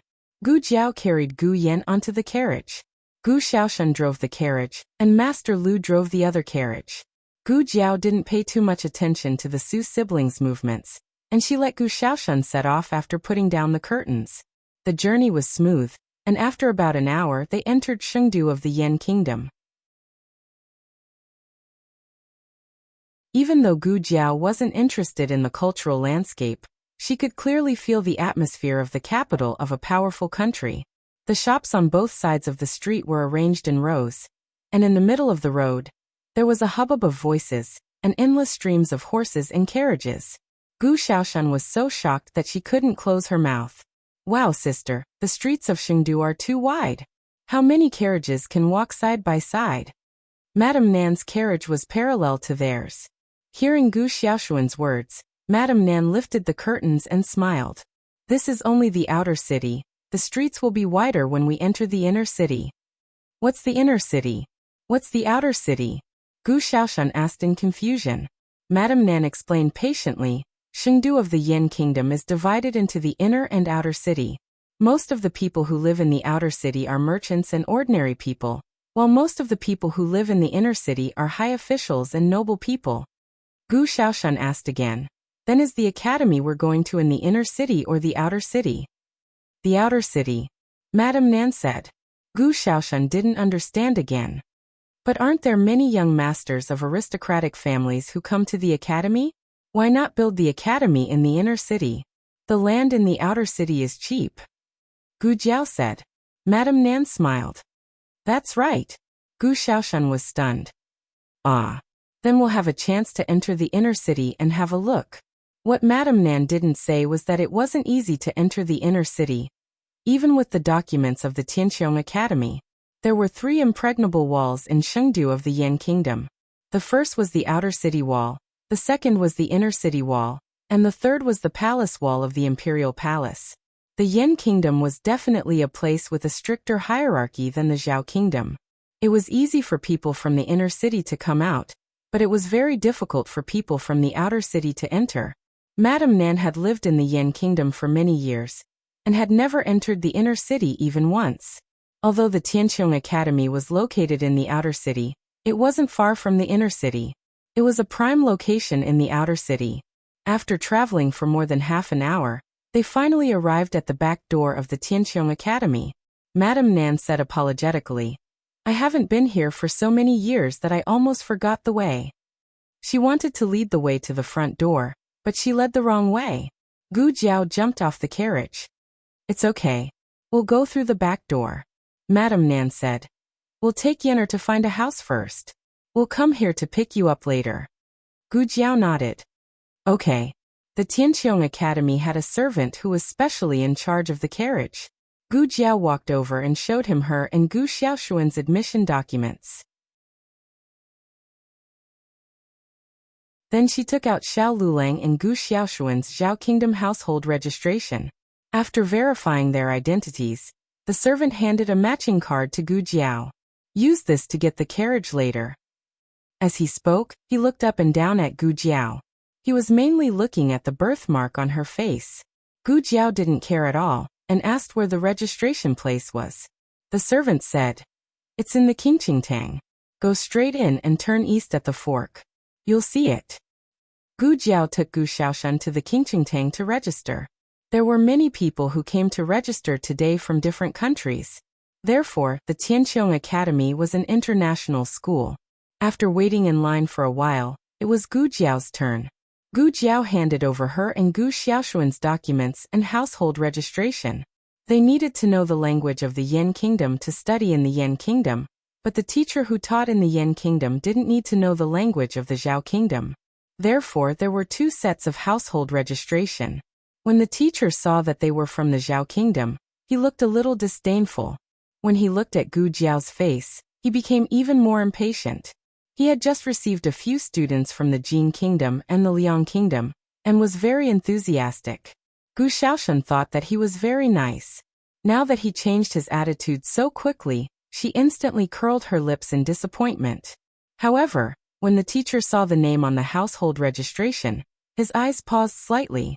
Which one is Xiao Lulang? I am, Gu Jiao said. How old are you? 19. You look like you're only 15 or 16. Gu Jiao, who was indeed only 16, said. I have a tender face. The teacher looked deeply at Gu Jiao. His lips moved, but no one knew what he was saying. He picked up the seal and stamped the household registration and the document. Then he took the document and returned the household registration to Gu Jiao and Gu Xiaoshan. He took out another document and asked Gu Jiao and Gu Xiaoshan to sign it. This process made Gu Jiao feel like she was reporting to a university in her previous life. After filling it, it was time to pay the tuition fees. 20 taels per person per month, the teacher said casually. Gu Xiaoshan stared at him. Was he robbing her? 20 taels. 10 taels for accommodation, the teacher said again. 1 month. Gu Xiaoshan was petrified. Studying in the Zhao Kingdom for a year was not enough to pay 30 taels. In addition, she had brought Gu Yan's document and household registration. However, Gu Yan was sick and she applied for sick leave. The teacher said lightly, 30 taels. She had to pay for sick leave. Gu Jiao said, what if we don't stay? The teacher said, you still have to pay. Gu Jiao checked the rules and regulations of the academy. After making sure that the teacher was not blackmailing them, she paid the money out of her own pocket.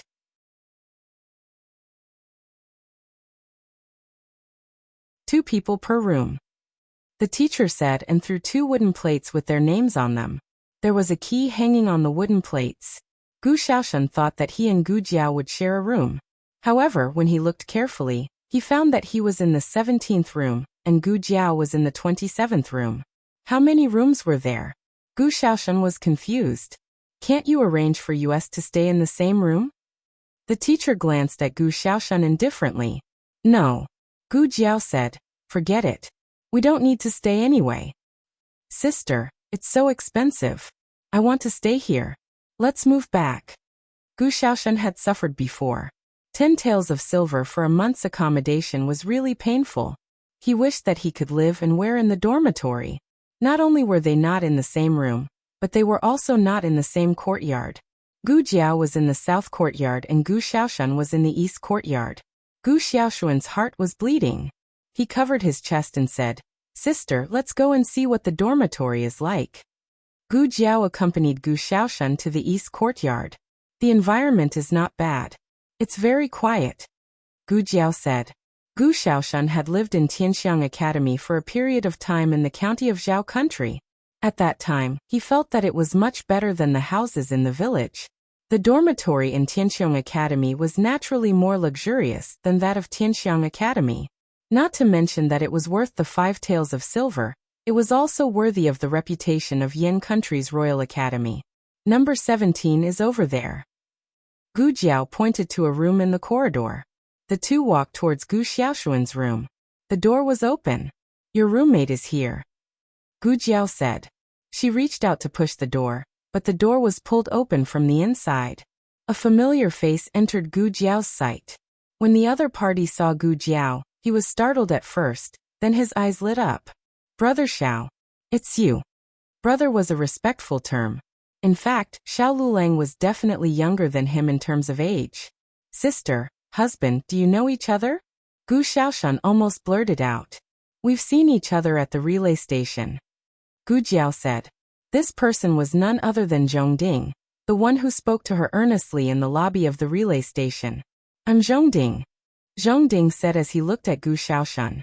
Gu Xiaoshan looked at Gu Jiao and said, I'm Gu Xiaoshan. He's my brother-in-law. Then you too. Zhongding used his eyes to indicate the room behind him.